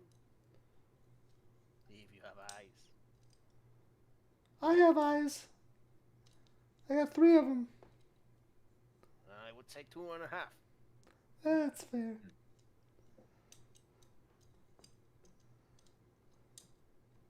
As she's slurping down the tea,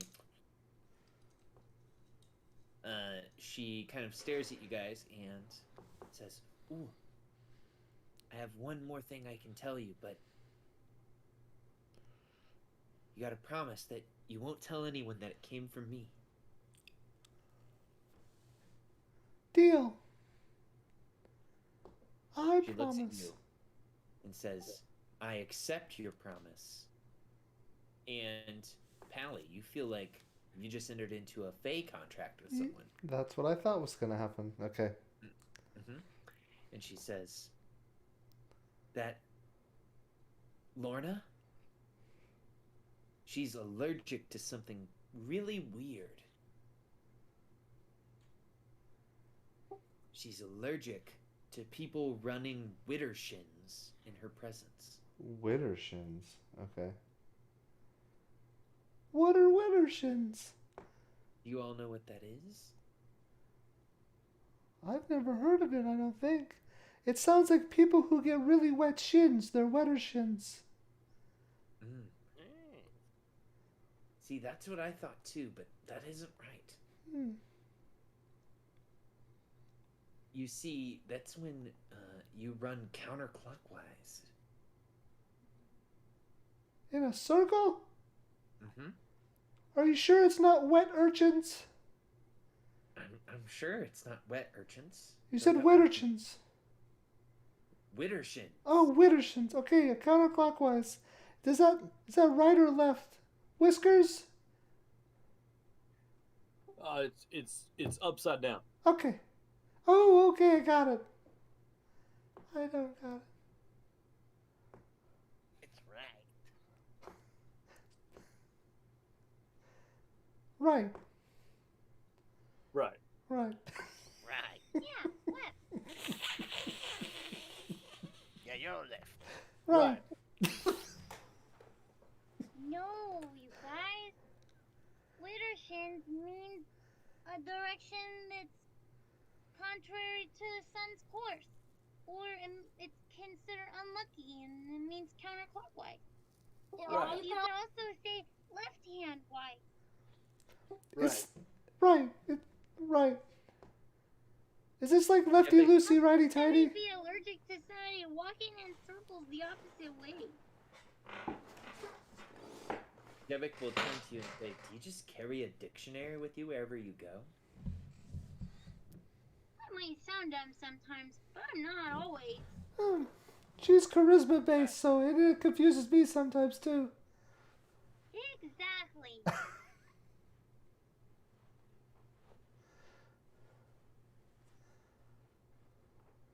Jingle Jangle will shrug her shoulders. I don't know why she's allergic to it, but I just heard that.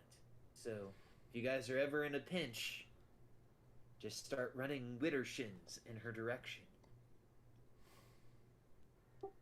Interesting.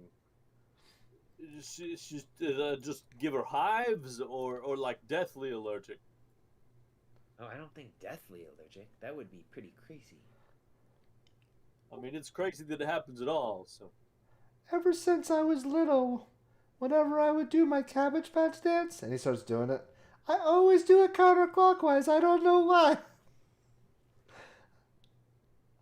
They all, she looks to you and she says, if you do that in her presence, do you think that it would affect her? I don't know. It seems counterclockwise, and that sounds right, right? right. Right. Well, it already affects me without being counterclockwise. I think I'm pretty allergic, yeah.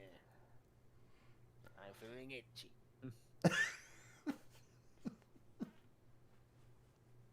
Yes, I feel an itch to slap you. I'll stop. No, keep going. Okay, keep going.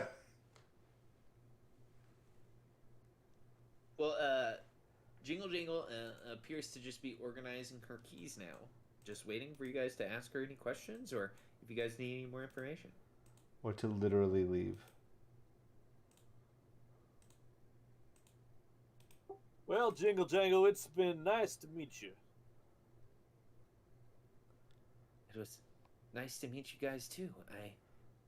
If you guys ever need any help, just come back to Telemy Hill. I'll be here organizing my keys. Scrack looks pained for a moment, and then he says, all right, Jingle Jangle, come here. And I pull out one of my lizards on a stick. And I say, here, just, you ate the other food already. Just until you get something else. Here, take one of these. He begins to salivate, and she says, oh, I've always wanted to try one of these. I've seen those stilt walkers try to sell them. Oh, God. I know, they look delicious. And she starts to slowly take nibbles off of the lizard on the stick. I think we'll just leave you alone with that. It's been great meeting you. Thanks for the help. I do have a quick question. Nope, we're done here, Pally. No, why do they call it Telemy Hill? Telemy Hill? Yeah. Is everybody tells on me here? She puts her hands on her hips. She says, I don't think that's why they call it that. I really don't know the etymology of the hill. I just know that this hill, I'll tell you this, it's sentient. It wanders.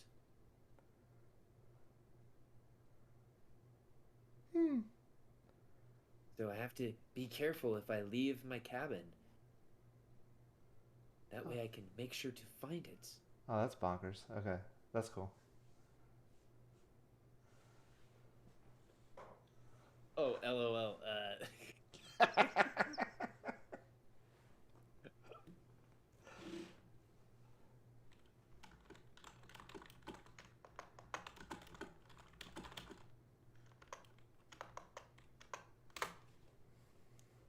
All right. What I do know is that the trees outside help move it on its way.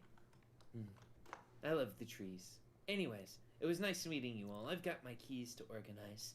Thank you for the lizard and the food and the tea. Yes. Good luck. Good luck with your key collection. And Jebik, I hope you've stopped your robbing, murdering ways.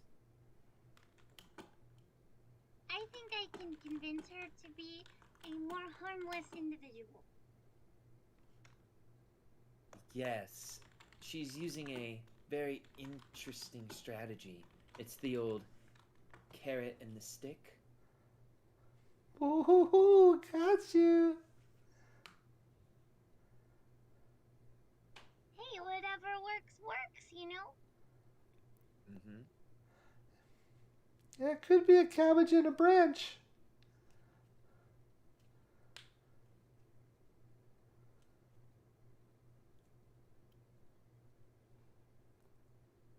So, Jingle Jangle turns from you guys and starts organizing her keys. And Jebek will turn around and start walking out. And she'll whisper in your ear, "We've got a lot of asses to heal if we want to heal every ass that Agden has marked." We don't have to heal all of them, Jevik, but whenever we're trying to be nice to certain people, if you put something on their butt, we should probably make it better.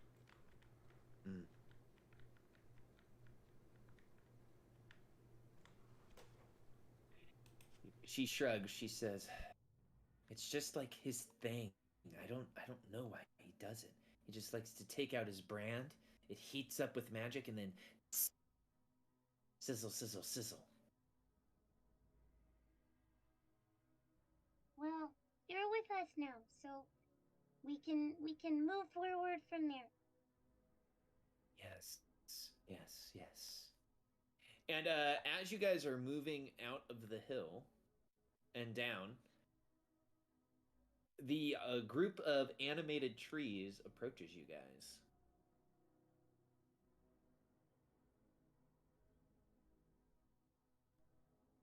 They look to you, and they kind of are dancing as they walk.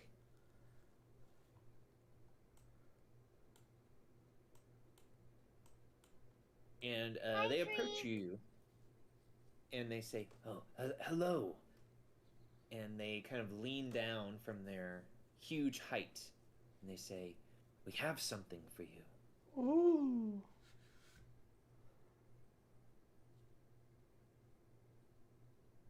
And they pull from their tree bark, tree pouch, tree pocket, Trunk.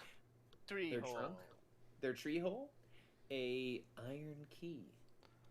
They say, "This will be useful later on. Make sure to keep this with you." Oh, I'll take it. They will give you the key, Fear. Write down iron key on your character sheet.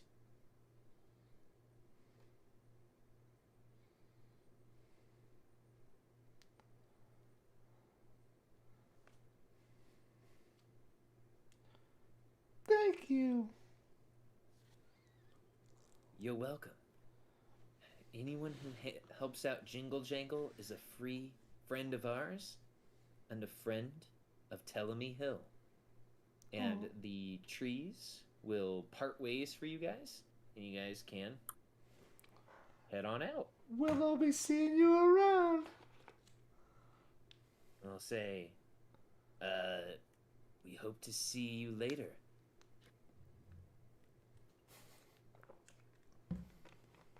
And as you walk away, you guys leave Telemy Hill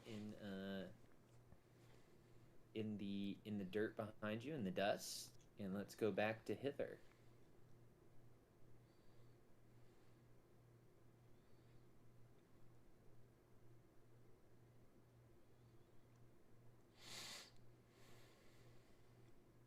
So as you guys have walk away from Telemy Hill,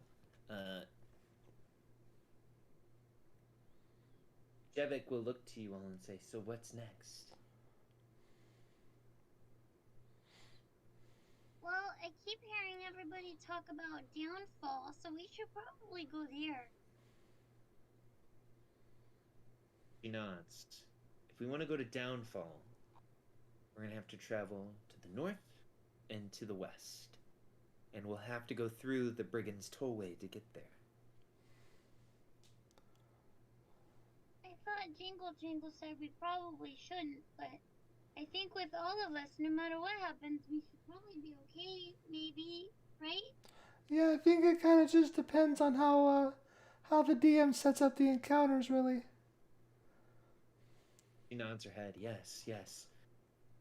I agree. With everyone here, we should be fine. To tell you the truth, I really don't know how strong Agden is. I've never seen him use his full strength before. Oh. Was it only Yes. like 10%? You of said- his power over? Well, he was always saying that you wouldn't be prepared for his final form when he was fighting. I don't really know what that meant. Oh, that's okay. Most of the time when people say that, they're just making shit up. I hope so, for all our sakes. They're usually What if LARPers. he goes Super Saiyan? No such Super thing. what? Super Saiyan. I'm Super Saiyan will be okay. Is that something that, like, Asimars can do? I heard that they can, like, release an aura of radiant magic from their body. Kind of like that. Wait, so this guy, what's his name? I can't remember. Agden? Agden. Longscarf? Agden Longscarf. He's a prince? I mean, he's a prince in the way that... Have you all heard of the famous bard from planet Earth? Yeah, Which one? Prince. He calls himself Prince. Yeah, Well, he does Yes. most of the time. There was a bit where he was just like a Anyway. font. Yeah. Yes, well, you see, he's like the prince of brigands, but not crowned, if that makes sense. Ah, gotcha. Is he hearing gun just like me and you? Oh, wait, of course. So- Is he handsome? She says, listen, sister, you know that I like little cottontails like yourself, but, I get down with thumpers like him, and only thumpers like him. Oh, and only thumpers like him? Mm-hmm. He just has that kind of effect on me, I guess. And hopefully, I guess I hope not, that effect on you. Well, when you think about it, what if he's just like using magic on you? Because then that wouldn't be very nice. Oh, I hope not. That would be super creepy. If he was like... At least I didn't use magic on you. And then I wink at her. I did. Oh. She's like, what? What did you do? No, I did right here. I peed right here. I did it. Do we see like a tiny pally puddle Yep. on the ground? Yep. Ew. It's not even a puddle. It's just like extra It, cotton that's yeah, fallen yeah, out just of falling the out of middle him. the Yeah. thing. Oh. All right, to the north and to the west. To the north. She wore a raspberry beret. I don't know. I have a song in my heart for some reason.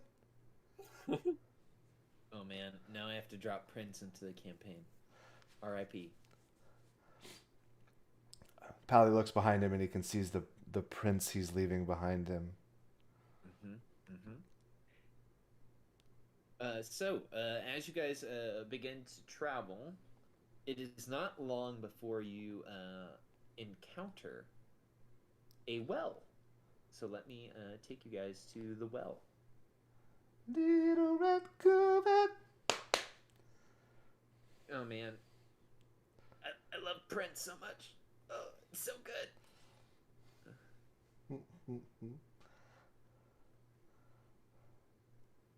So, you guys approach, as you are walking away from Ptolemy Hill, what looks like a well.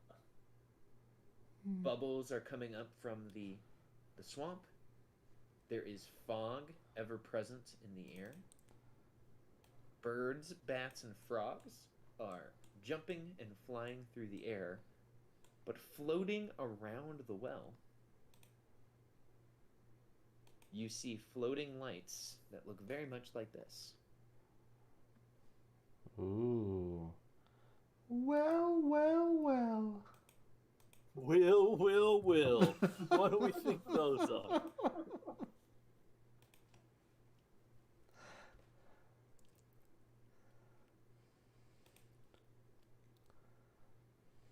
And to entice you further, you see in the well there are objects floating in the water. Oh, which kind of objects? Yeah. I don't know. You'll have to go fish them out. Alright, we'll sit down and ritually cast augury. Nice.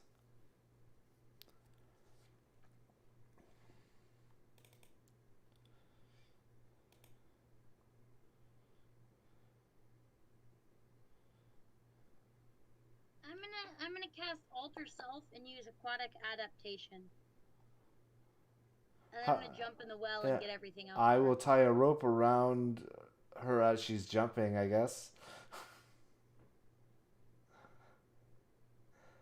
Lasso.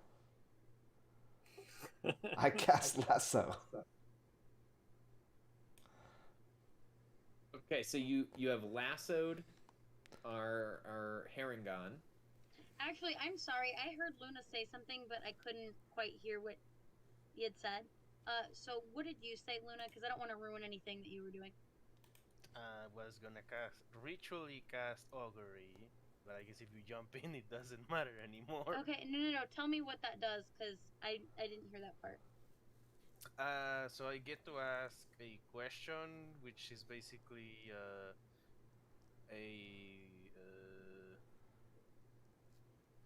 Oh, is this the wean way? Okay, yeah. The result of a specific course of action that you plan to take within the next 30 minutes.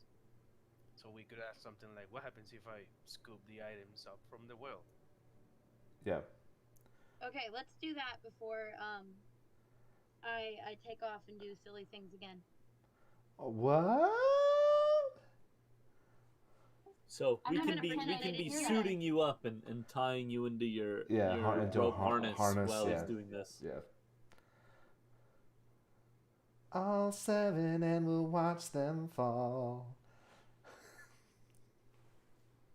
Alright, so yeah, I guess the 10 minutes pass and I will ask,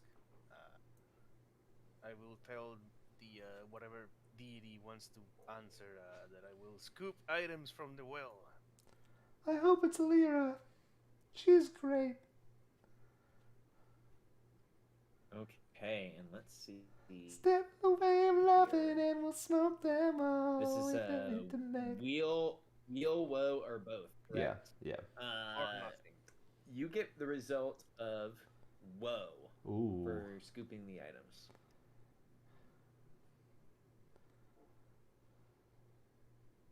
Alright, don't touch that stuff. It's bad. Or at least bad things might happen. But I don't want to touch anything if something bad's gonna happen.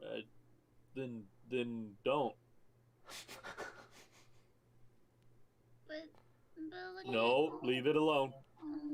at Thank you, Fear.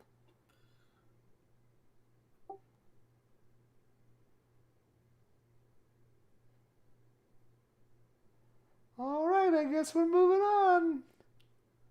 With an intellect and a savoir-faire. As you guys are moving away, you hear what sounds like a chorus of voices saying, Where are you going? Where are you going? Did you guys hear that? Did Nope, I? keep going. No. You hear the same voices say,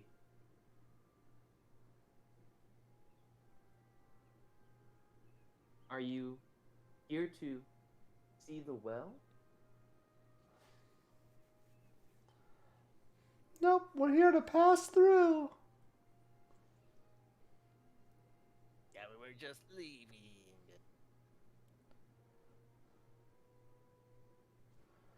But, yeah, we're going this way.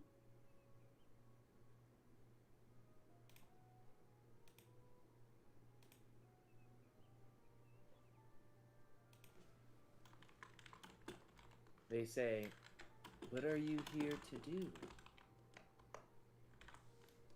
To not get anything from the well, apparently. The voices carry on the wind. "What are you really here to do?" To go north. And west. Kill hags! You are. Yeah. Wait, what did you say? Kill hags. Kill hags? Killing hags. I wish we could have killed the hags. That's how we died. They killed us. And you hear them all say, "Killed us, killed us, killed us."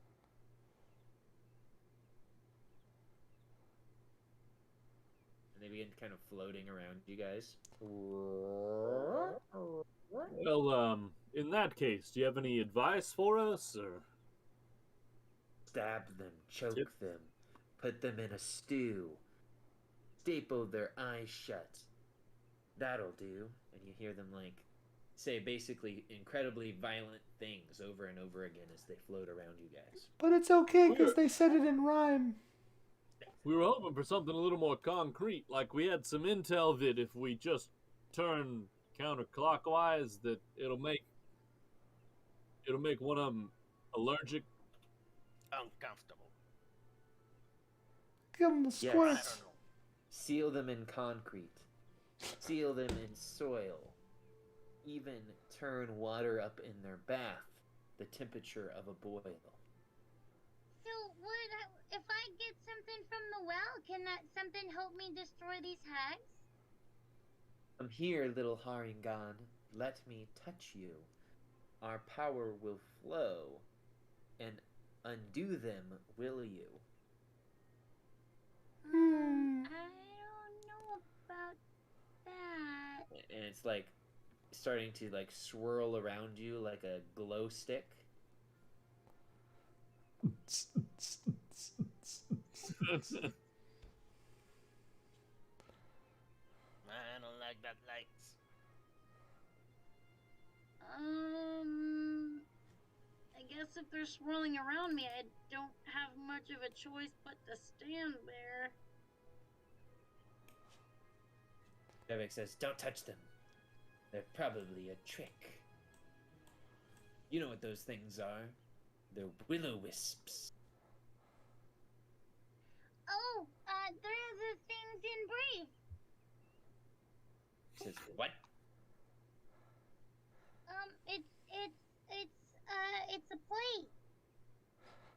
Have you Oh. never seen the play where the little red goblin girl is mean to her mommy, and then she has to run out in the forest, and these will-o-wisps lead her to a big, mean, scary place? They're probably not very good if they do that in this play called Brave that has nothing to do with any sort of big corporation that owns half of everything. She looks at you and nods. "Agreed. I would hate to be a part of something like that."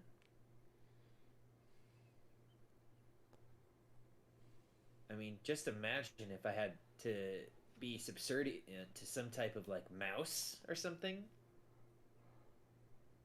That would be loony. Mm-hmm. What about rats, though? How do you feel about rats? Rats are my jam. All right. Can I like prestidige a little like whirl of wind around myself to try and create some space between these guys and myself? The little willow wisps? Yes. Absolutely. We're just gonna keep walking, right? And I'm gonna do that so that I can hopefully create enough space to like wedge between them all and then keep going. Yeah. Okay. Do you guys stop interacting with these willow wisps? Yeah, they be creepy. If we're getting a Alrighty. whoa. So do you guys elect not to go for the things in the well? Correct. Alrighty. Okay. So you guys walk away from the well Oh well. and back to hither. As you guys are walking away, Sir Televar was here. Did you change maps, by the way? Oh, gosh. I'm so sorry. You guys were probably like, what the hell is this guy talking about? Oh no. Theater of the Mind was fine. That was good. I just Ooh, didn't see pretty time. map though. Yeah. Mm-hmm. I had all these bubbles, the fog, the willow wisps. Oh well.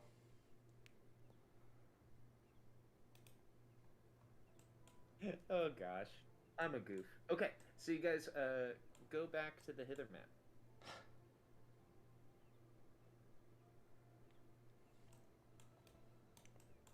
And taking our handy dandy ruler,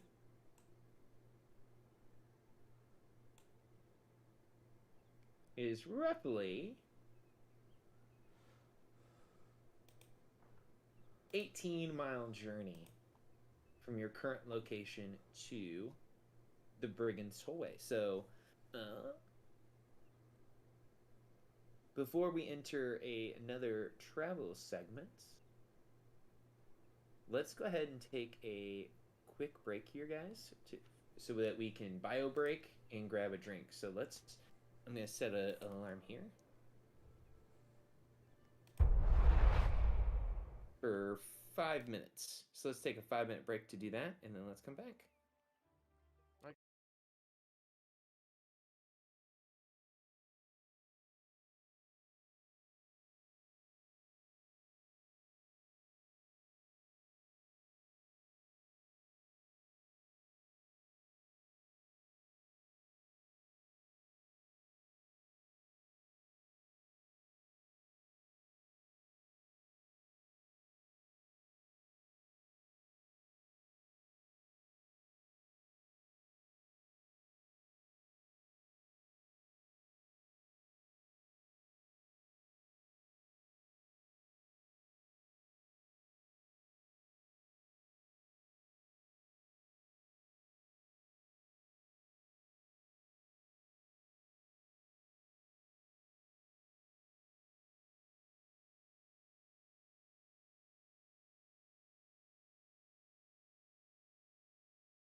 before you guys escape Telemy Hill completely, you happen upon a muddy section of the forest.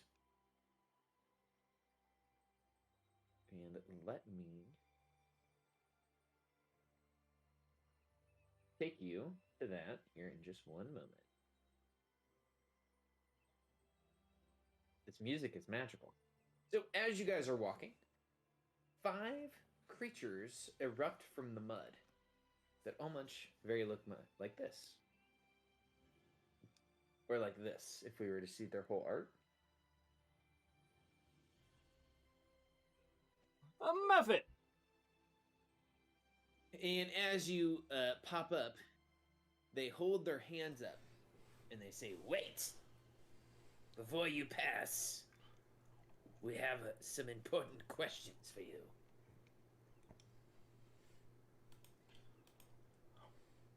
Okay, ask away. Number 1. What is a mud Mephit's favorite dessert? Mud A pie. mud pie. Nice. They look at you and they say, maybe that was too easy. They all look at each other and they're like, How about, how much mud is in a hole 2 feet long by 3 feet wide? How deep is it? They look at you. 3 feet deep. It's enough mud to fill a 2-foot long, 3 feet wide, 3 feet deep hole. I mean, he's not wrong. The Mephits look to you and say, "Is that your final answer?" No, you guys. They're asking how much mud would be in a hole. If it's a hole, there's no mud in it. Silly goose. Ah, very smart. Unless the hole was made in mud, then there's even more mud below it. No, they're asking. Sir, could you please repeat the question? They sigh. How much mud is in a hole 2 feet wide, 3 feet deep, 3 feet long? Okay, I agree. They said how much mud is in the hole. I If it's a agree. hole, I then agree. there couldn't be anything in it, because then it wouldn't be a hole. Yeah. Holes are empty. Except for Scrack's butthole. That's 100% fair. Because it's 100% filled by a hair. Mm-hmm.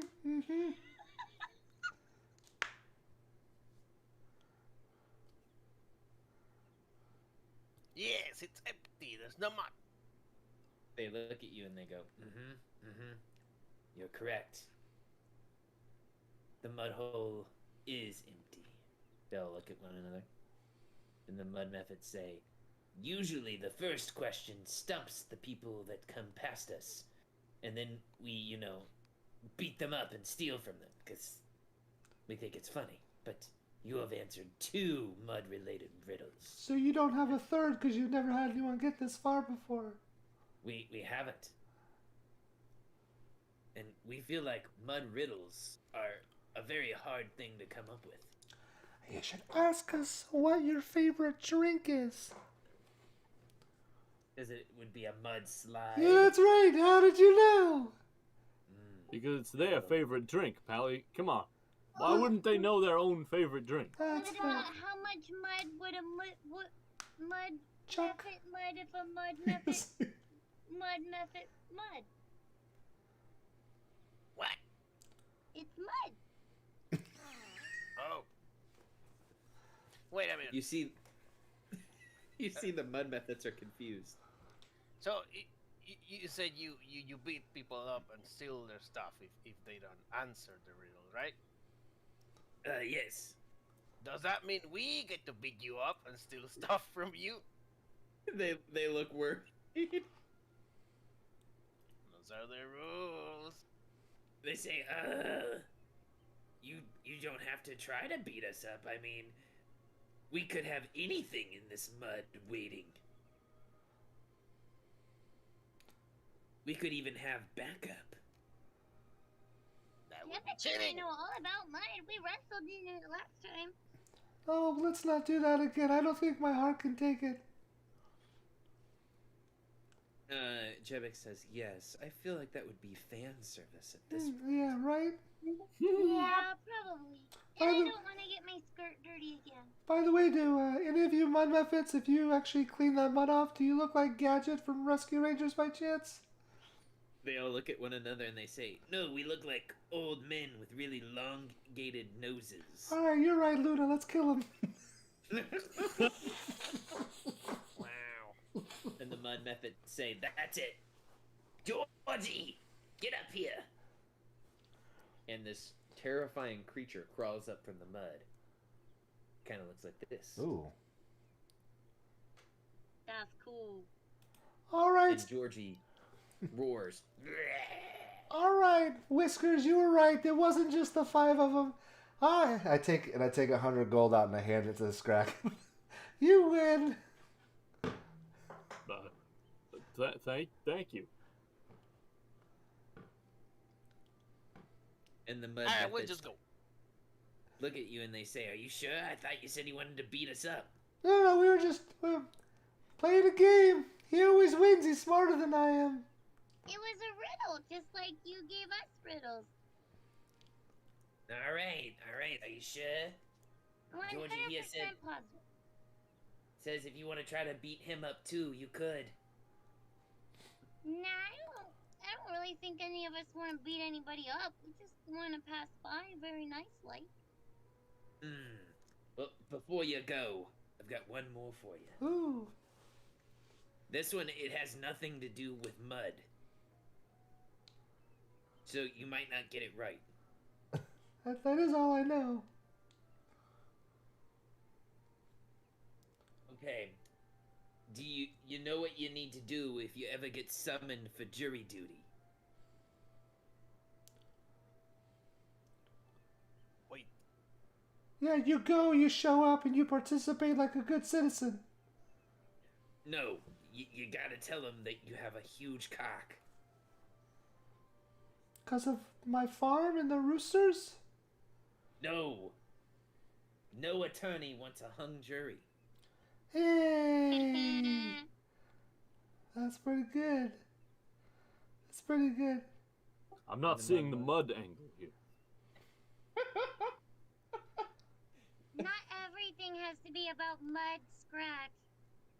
They looked at you and they said, we said it wasn't even mud adjacent.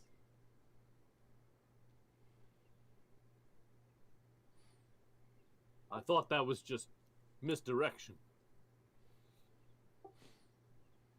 Well,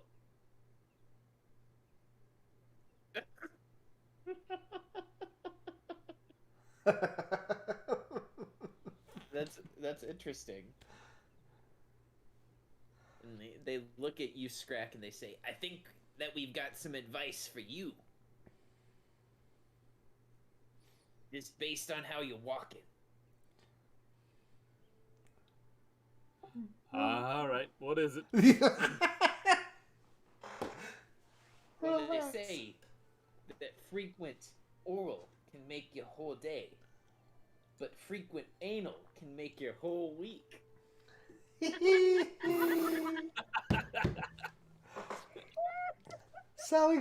Pally gets really sad thinking about that may be the reason. That might be why Pally keeps losing fluff out of the backside of him all the time. I think it is. Oh no! So the Mud Methods belly laugh heartily at this interaction. And they say, we can't have Georgie beat you guys up after this, after we've shared these laughs. That would be wrong.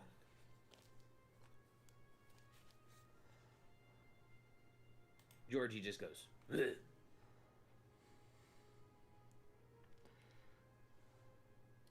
Georgie's pretty cute. Yes, he's a mud hunter.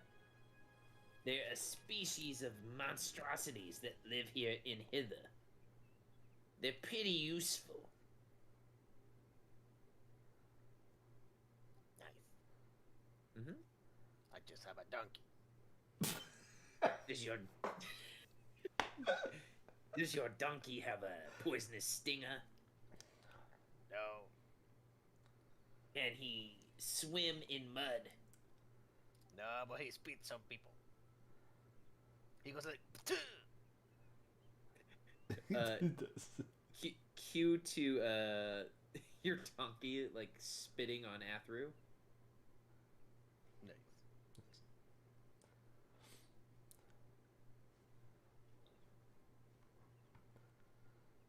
All right, so we can pass without complication, Trace. without I a trace. guess. Hey, Georgie, you want to join us? Georgie goes, they look at you and they say, yeah, you can join us under one condition. You gotta give us a joke or a riddle now.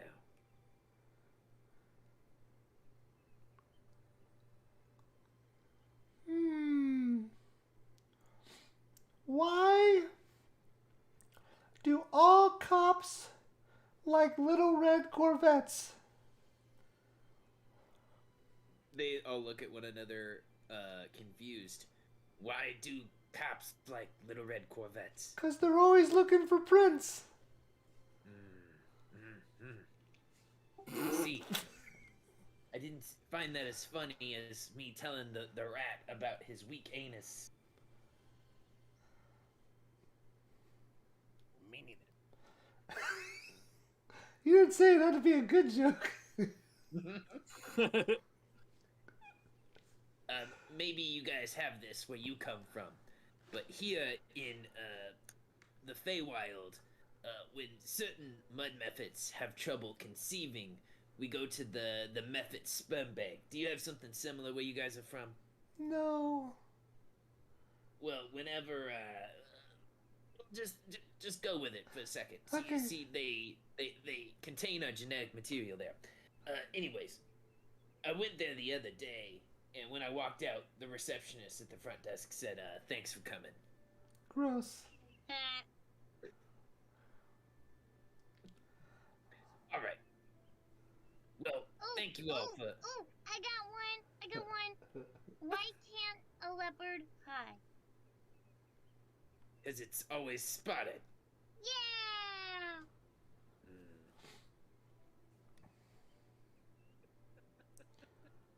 Oh, I got another one. Did you hear about the claustrophobic astronaut?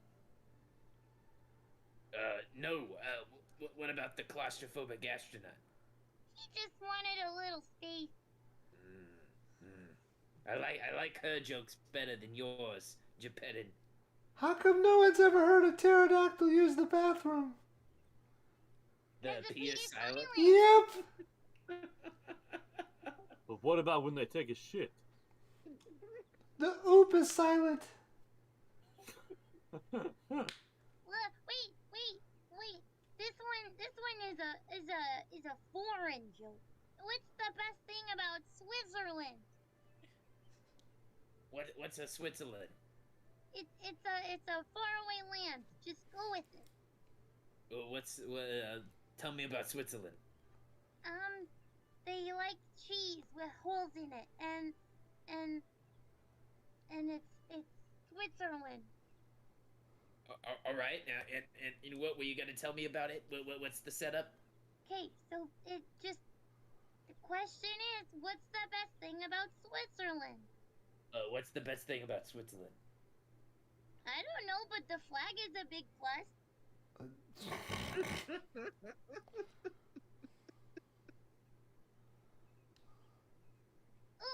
I got another one. Where do boats go when they're sick?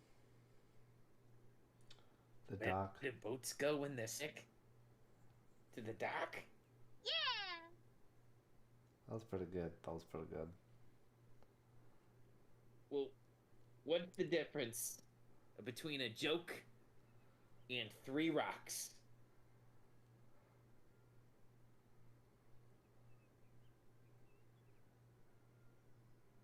I don't know. Scrack's butt can't take a joke.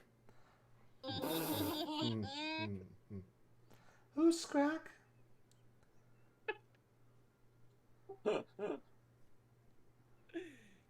They say, you guys have been a lot of fun. I feel like we've taken up too much of your time. We're gonna go back into the mud now and wait for some more passerbys to then jump out and beat up. Okay, you guys have a great time with that. We will. And they disappear back into the mud. And I guess it's canon now that Scrack has an anal fissure or something.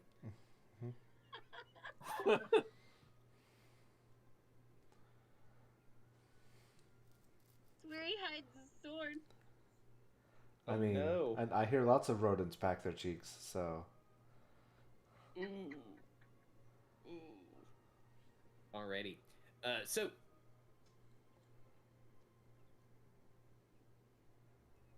Since we are making our way to the Brigand's Tollway.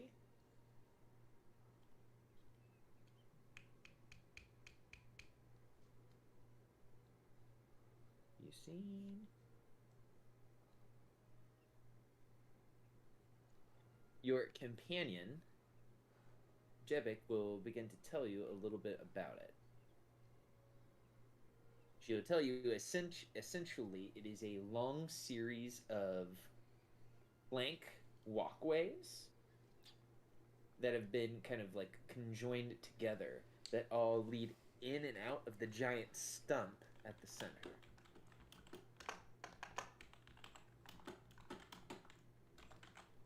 And that the Haringan gang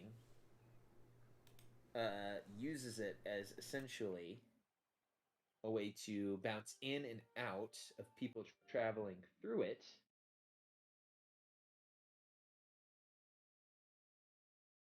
To beat them up.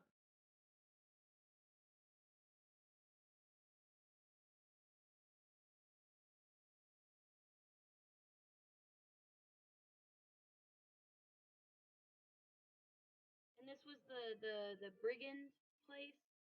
Yep, the Brigand Tollway.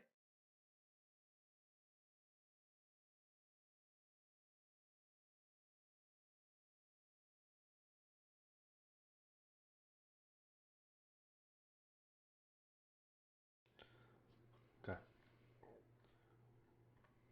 Says, do you have anything that you feel like you need to know about the Brigand Tollway before we get there? Why do they call it a tollway?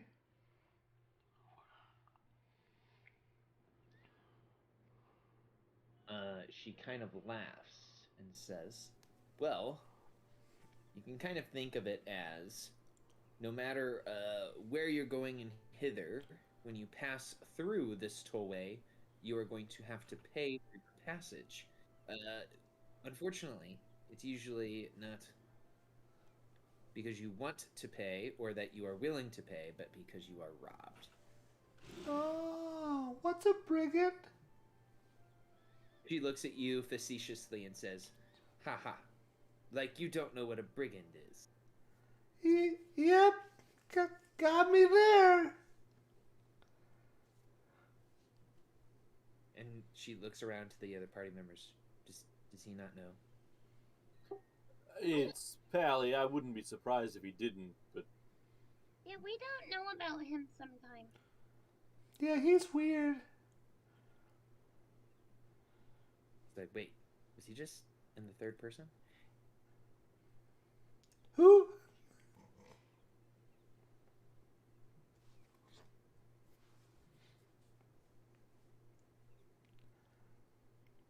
Okay, so we will fast track your guys' travel to the Brigand's Tollway. So you guys can keep your... You've already done a travel segment this time around.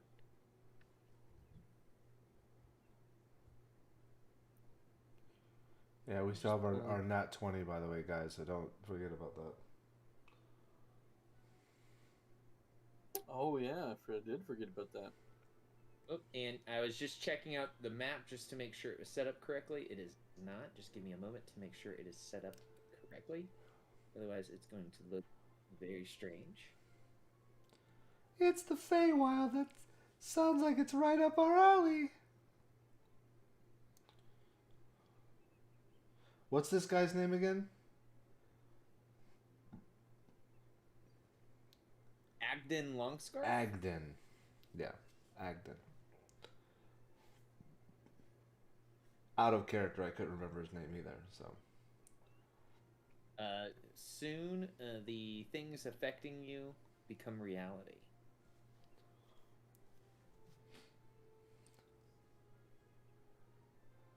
Make sure that works. That's right, Butt Snack. Alrighty, so let me just activate this map.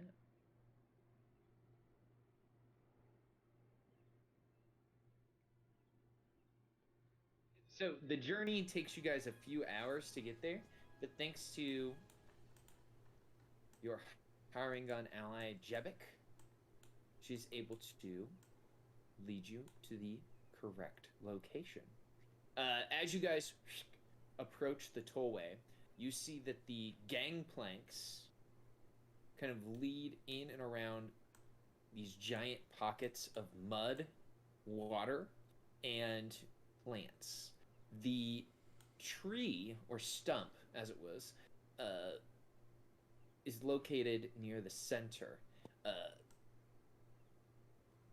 The tree is 30 feet above the surface of the mud and the bog, and from your guys' perspective, at least 80 feet in diameter.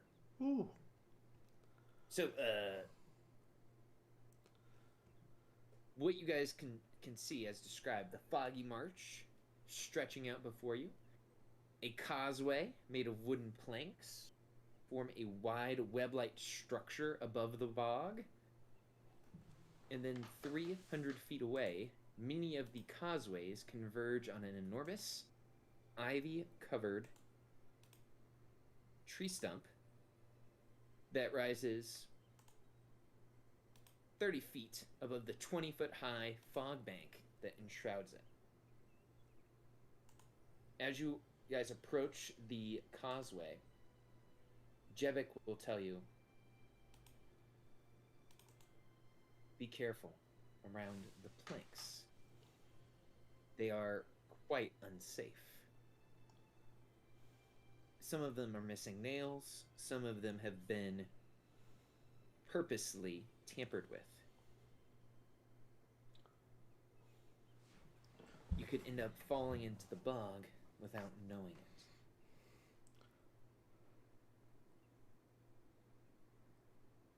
And why is falling into the bog bad? It's mud and swamp water. I mean, isn't that what we've been walking through for the last, 3 days? It says yes, but it's not above your head, right? I don't know. It feels like it is. I mean, it doesn't take much to go above Pally's head. And Right. I mean that both ways. Yeah, that guy's an idiot. She says, be nice to my friend, Pally. All right, I'm sorry. Tell Pally you're sorry, Pally. I'm sorry, Pally. Fuck you.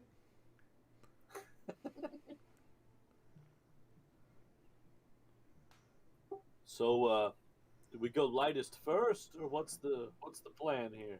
Yeah, Pally won't even question. He'll start walking. That makes sense. And Pally, as you're walking on these planks, you can hear the ominous creak with each step. Sorry.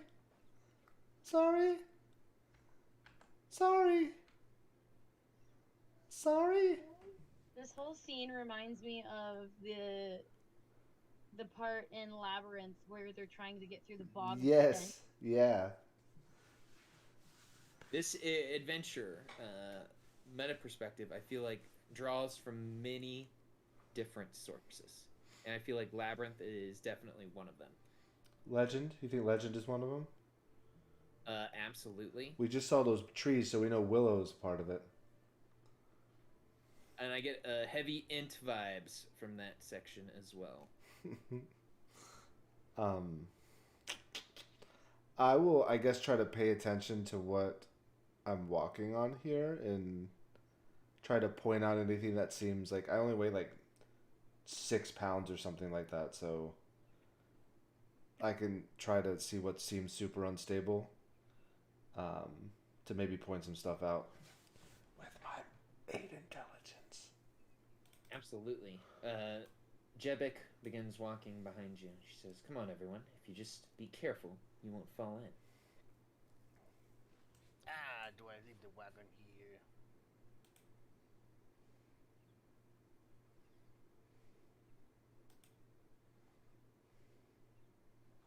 I think that's for the best.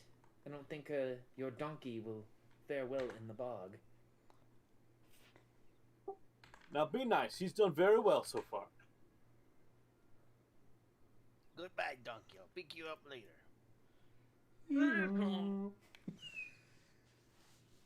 Jesus. The bogs are no place for a donkey, even one such as Bill.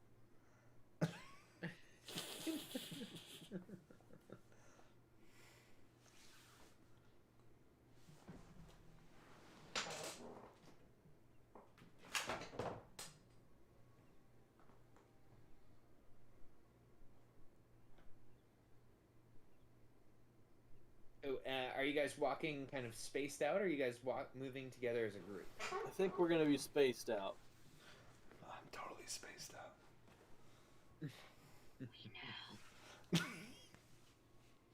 Scrack has some of his pipe weed. No, not really. Yeah.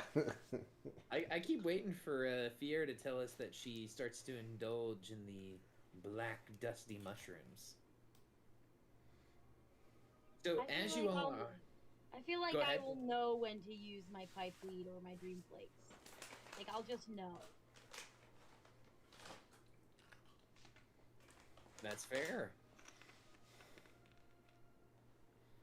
So as you are walking along the gangplank, can I get the 4 members of the party that are here to roll me a d20?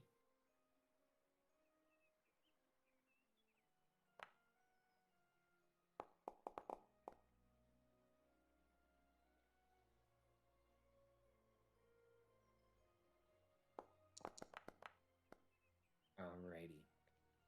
Pally, as you are walking along the gangplank, you turn back to look to the party, and you see that everyone's kind of walking along the planks, the creaks, and as you turn back, there's a hooded figure standing in front of you. Oh my goodness. Hi. Why, hello there. You've come to my bog. Have you come with your toll? Yep.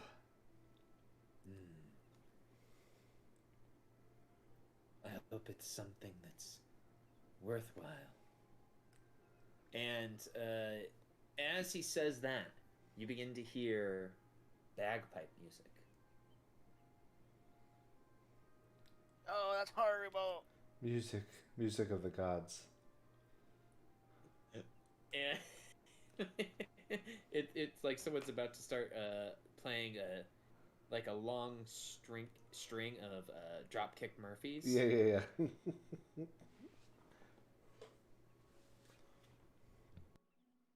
And you can hear in the distance beyond the fog what sounds like poles striking through water, like people paddling in boats.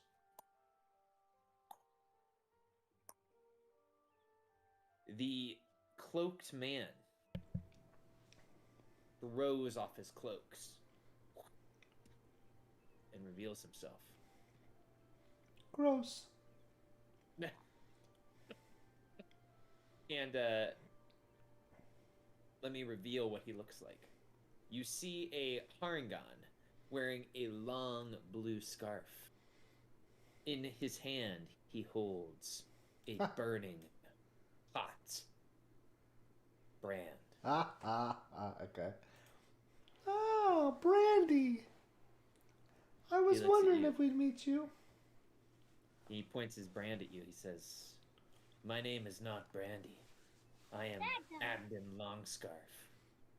And you have come to my Tollway, and it seems that you've brought back my lieutenant." Floppy back there? "Yeah, I'm back here. And it seems that you've brought someone new as well." And Fier, he gives you a rabbit smile. Ooh. Yeah. Pellets? Yeah, she's great. He points his brand at you and says, "As I was saying, your tolls, please." And you guys can hear the boats being paddled through the water.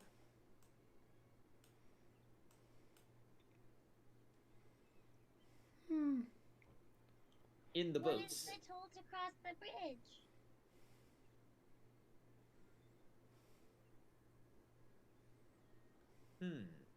he says,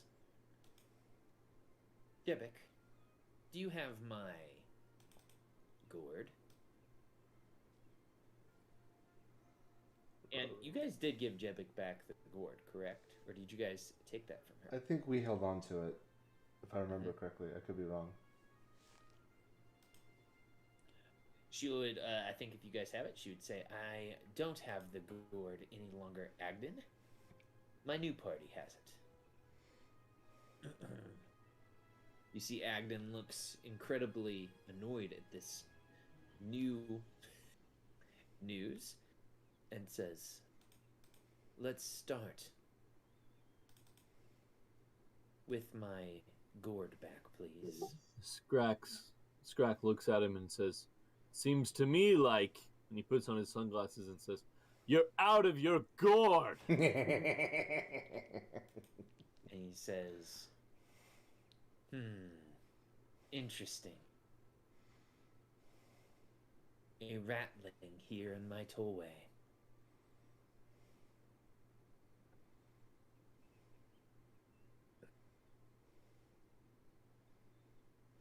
So what's the plan? Are we Indiana Jonesing this? Who? Does that mean you're gonna give me what I've asked for? No, it would mean that we'd cut the bridge and hope you get eaten by crocodiles. Oh, I thought you were gonna shoot him while he was swinging a sword around. That would work too. Listen, friend, we've seen the result of your handiwork earlier. We met up with Jingle Jangle. Jebek there gave her a nice massage. Let's just say we're not interested in going that route. That's a fact.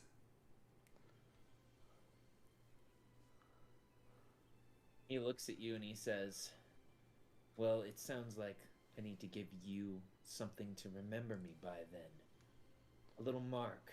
How about right there on your butt?" No, I don't Pretty know. sure he just said he didn't want that to remember you by. I don't remember his name, but it sure isn't Mark.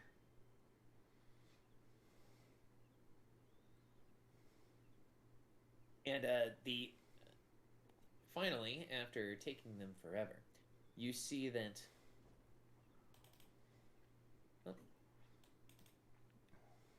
the Haringans in the boats make their way through the fog. And they are once again armed with their carrot launching bows.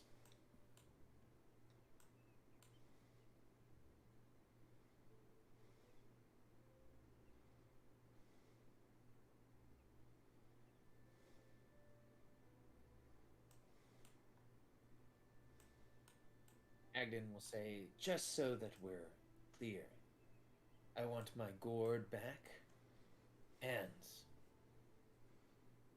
I'm sure Jebek asked you before you captured her, or convinced her to switch sides.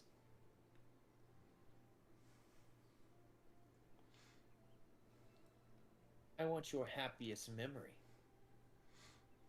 of your most favorite gift you've ever received. This crap again.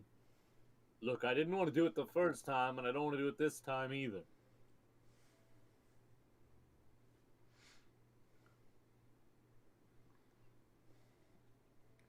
How about you don't brand us, we don't give you a memory, you don't get your gourd, and you let us pass? What memory is that, Geppetto? Oh, no, sorry, I misspoke. You don't get a memory, and you just let us pass. He looks at you and he thinks, I don't think we could do that. Have you tried thinking outside the box?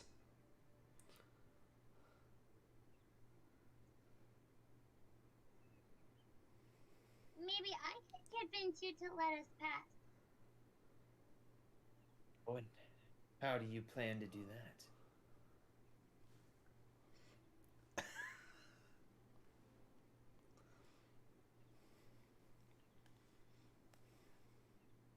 What would you like me to give you to let us pass? He looks at you and smiles, and he says, well, I did want your most favorite memory of your most favorite gift you've ever received. But you look like you have something much more valuable to give.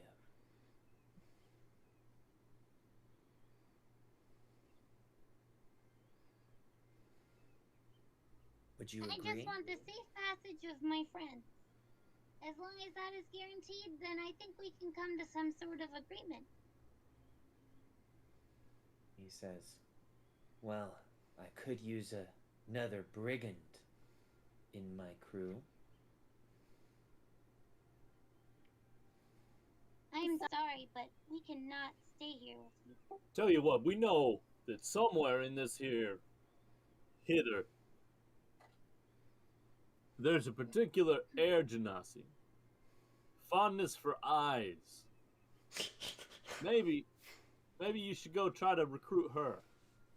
I think she'd be down for it. Did you say eyes? Yeah. Look, it's not any weirder than your thing for gift memories. And branding people. Yeah, definitely that one. The branding, that's just... I think you would just have to see why I do it. No, I'm okay.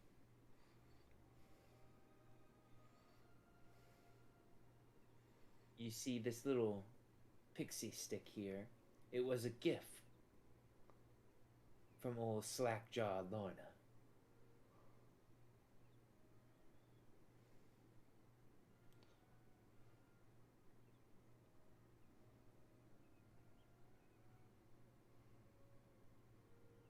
She let me out, you see. I got myself nipped.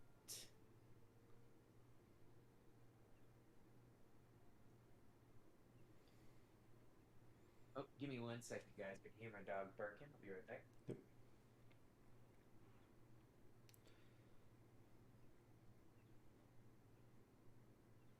I don't know that we're getting out of this one without a fight.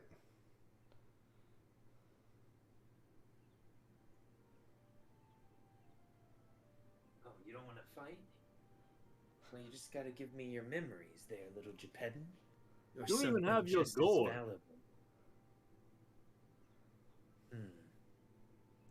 But I do need my gourd back. Tell you what, we'll give you the gourd, which will give you the opportunity to be this weird memory thief again, and then you just let us go.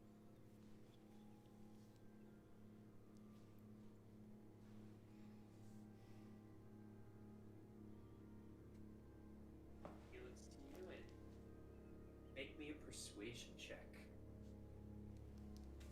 Oh, maybe it's a nat 20. Ooh, Oh, shit. That's true. Yeah, I bet it is. Yeah, it's definitely an at 20. So do you go ahead and use your nat 20 on this? Yeah. Oh, hell. Okay, so you roll nat 20. What's your persuasion bonus? It is +0, but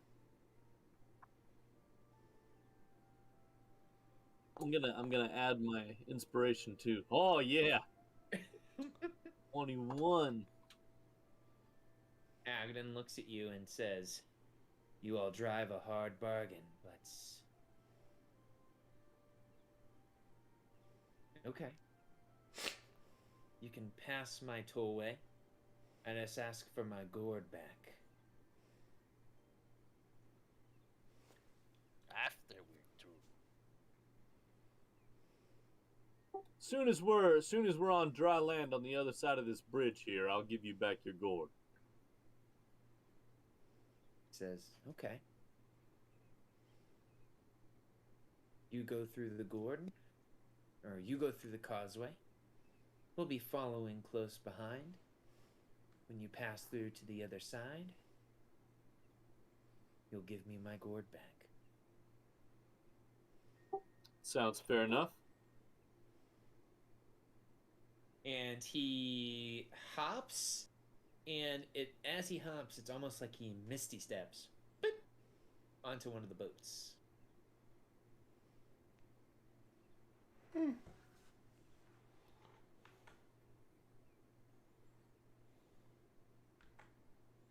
Alright, let's go. Luna will telepathically tells Crack, we're not giving him the guard, right? I mean, I'm not particularly attached to it. We could, but He would keep on branding people. I think the gourd and the branding, I think they're separate problems.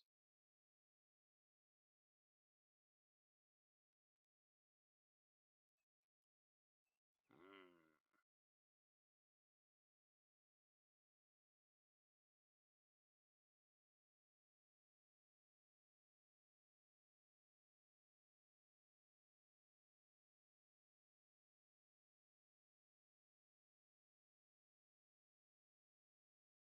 Jebek, as she starts to walk and follow, Agden looks to her and says, "Jebek, are you really a traitor now?" And she says, "You know the code. No honor among brigands, right?"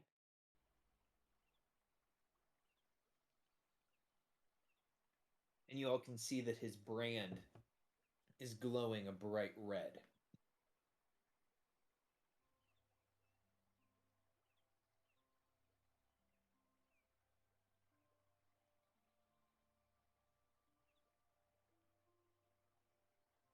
Don't you dare touch her!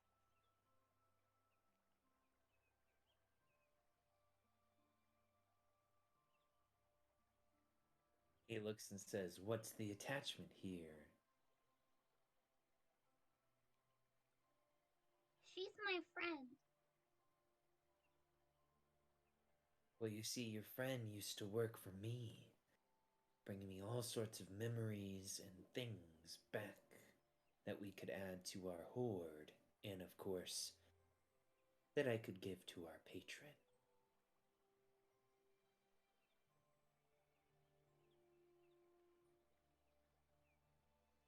So you think that just because she works for you, you own her? He says, "I own everything. I just haven't taken it yet." I look over at all of his lackeys standing behind him and I go, Do you guys, like, do you think of him as your owner? I mean, that's kind of messed up.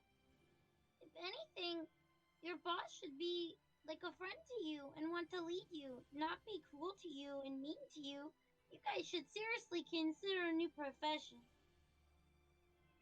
One of them goes into a round of the Gaston song, but replaces all the Gastons, but with Agden.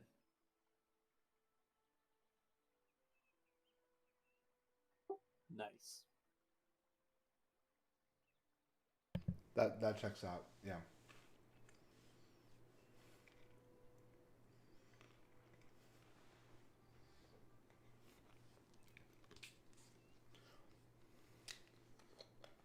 So you guys like being lied to, and you like him doing cruel things to you, and you like him calling you names and being mean to you? Agden points his brand at you and says, "Hey, what are you trying to do here? Are you trying to start a mutiny?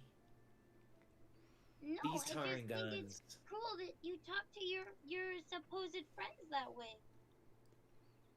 He hops and it kind of like bamps onto the bridgeway. And he's pointing his brand at you, Fear, and he says, "I thought we had a little agreement. You guys were gonna give me back my gourd, and we weren't gonna have any trouble. But it looks Exactly. like we have a lot of trouble right here." I think this No. is a reaction to you threatening our party member. You don't have trouble. You have fear. Ooh, snap, girl. Just leave Jebek alone. You let her make her decision to leave with us. We're gonna give you your gourd, and that's the end of it.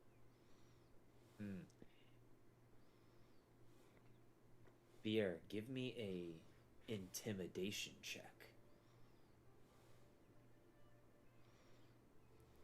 Because you know Agden hasn't been around strong ladies before.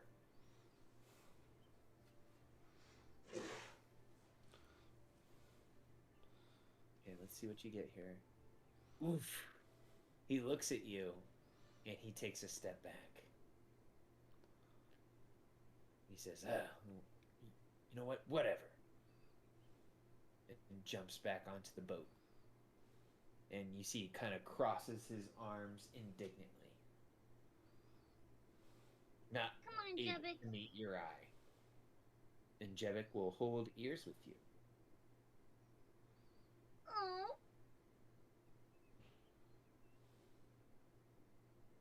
Alright, guys, let's get out of here. And she'll whisper to you. She says, "No one's ever stood up to him before." He doesn't scare me. I'm fear herself. Nice.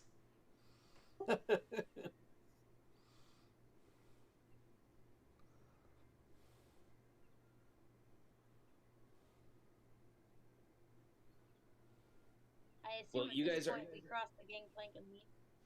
Yeah, you guys are able to walk across the causeway. The causeway travels underneath the giant tree stump.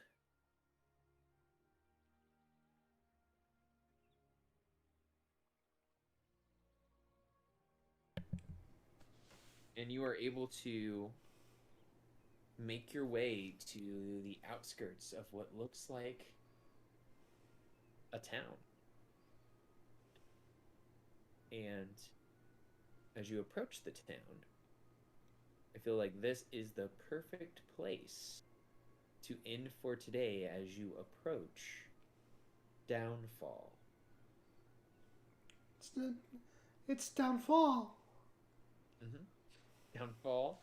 Of course, as you guys would hop off the gangplanks, you see Downfall is on the other side of dry land there, and you are able to make the exchange, or go to make the exchange with Agden. And we can kind of take the week to think how you guys want to approach that situation. Murder. Now, we'll, of course, have to wait until you guys get your next long rest, but, yeah, once you finish your next long rest, you guys will level up to 5. Nice. yeah, so next time we will see what you guys are gonna do with Agden. If Luna's little speech there to Scrack holds true, or exactly what you will do.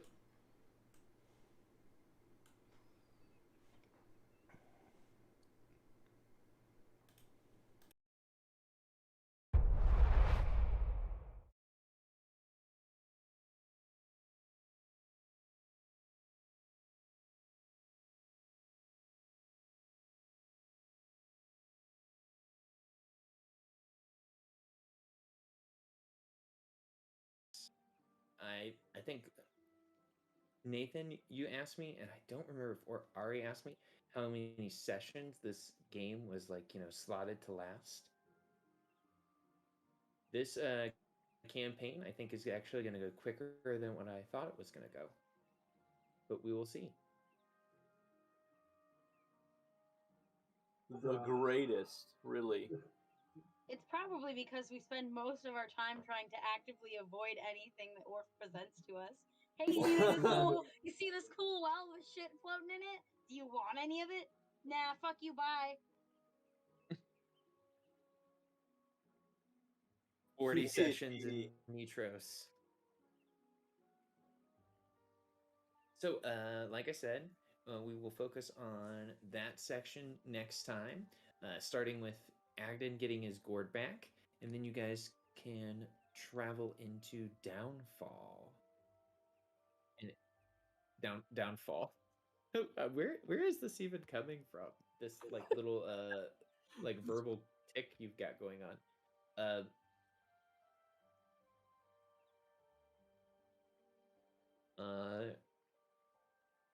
So I would say we are probably going to be spending at least 1 or 2 sessions inside Downfall, and then you guys will think about heading to your next domain of Thither.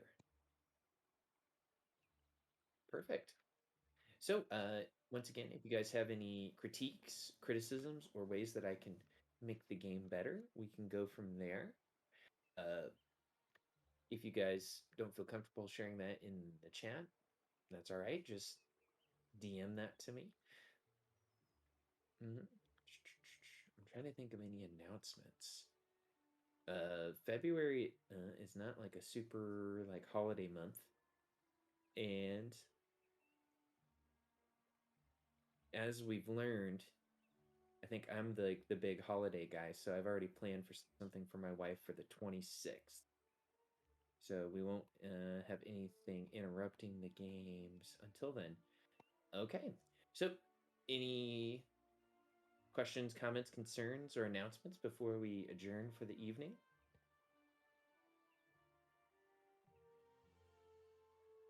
Nope. All right, cool, guys. Well, we can adjourn for tonight, and then we will meet up again on the 11th with your giving the gourd, and then going into Downfall. And I think this was already previewed, meeting the Soggy Court by those Stiltwalkers.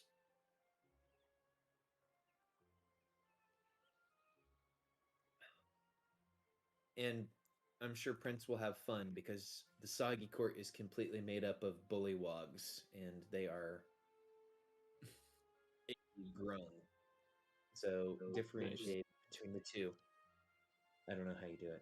All right. Well, I'm going to go to bed, guys. I will see you guys on Friday, and I will be, as always, active in the Discord. I hope you guys have a good weekend.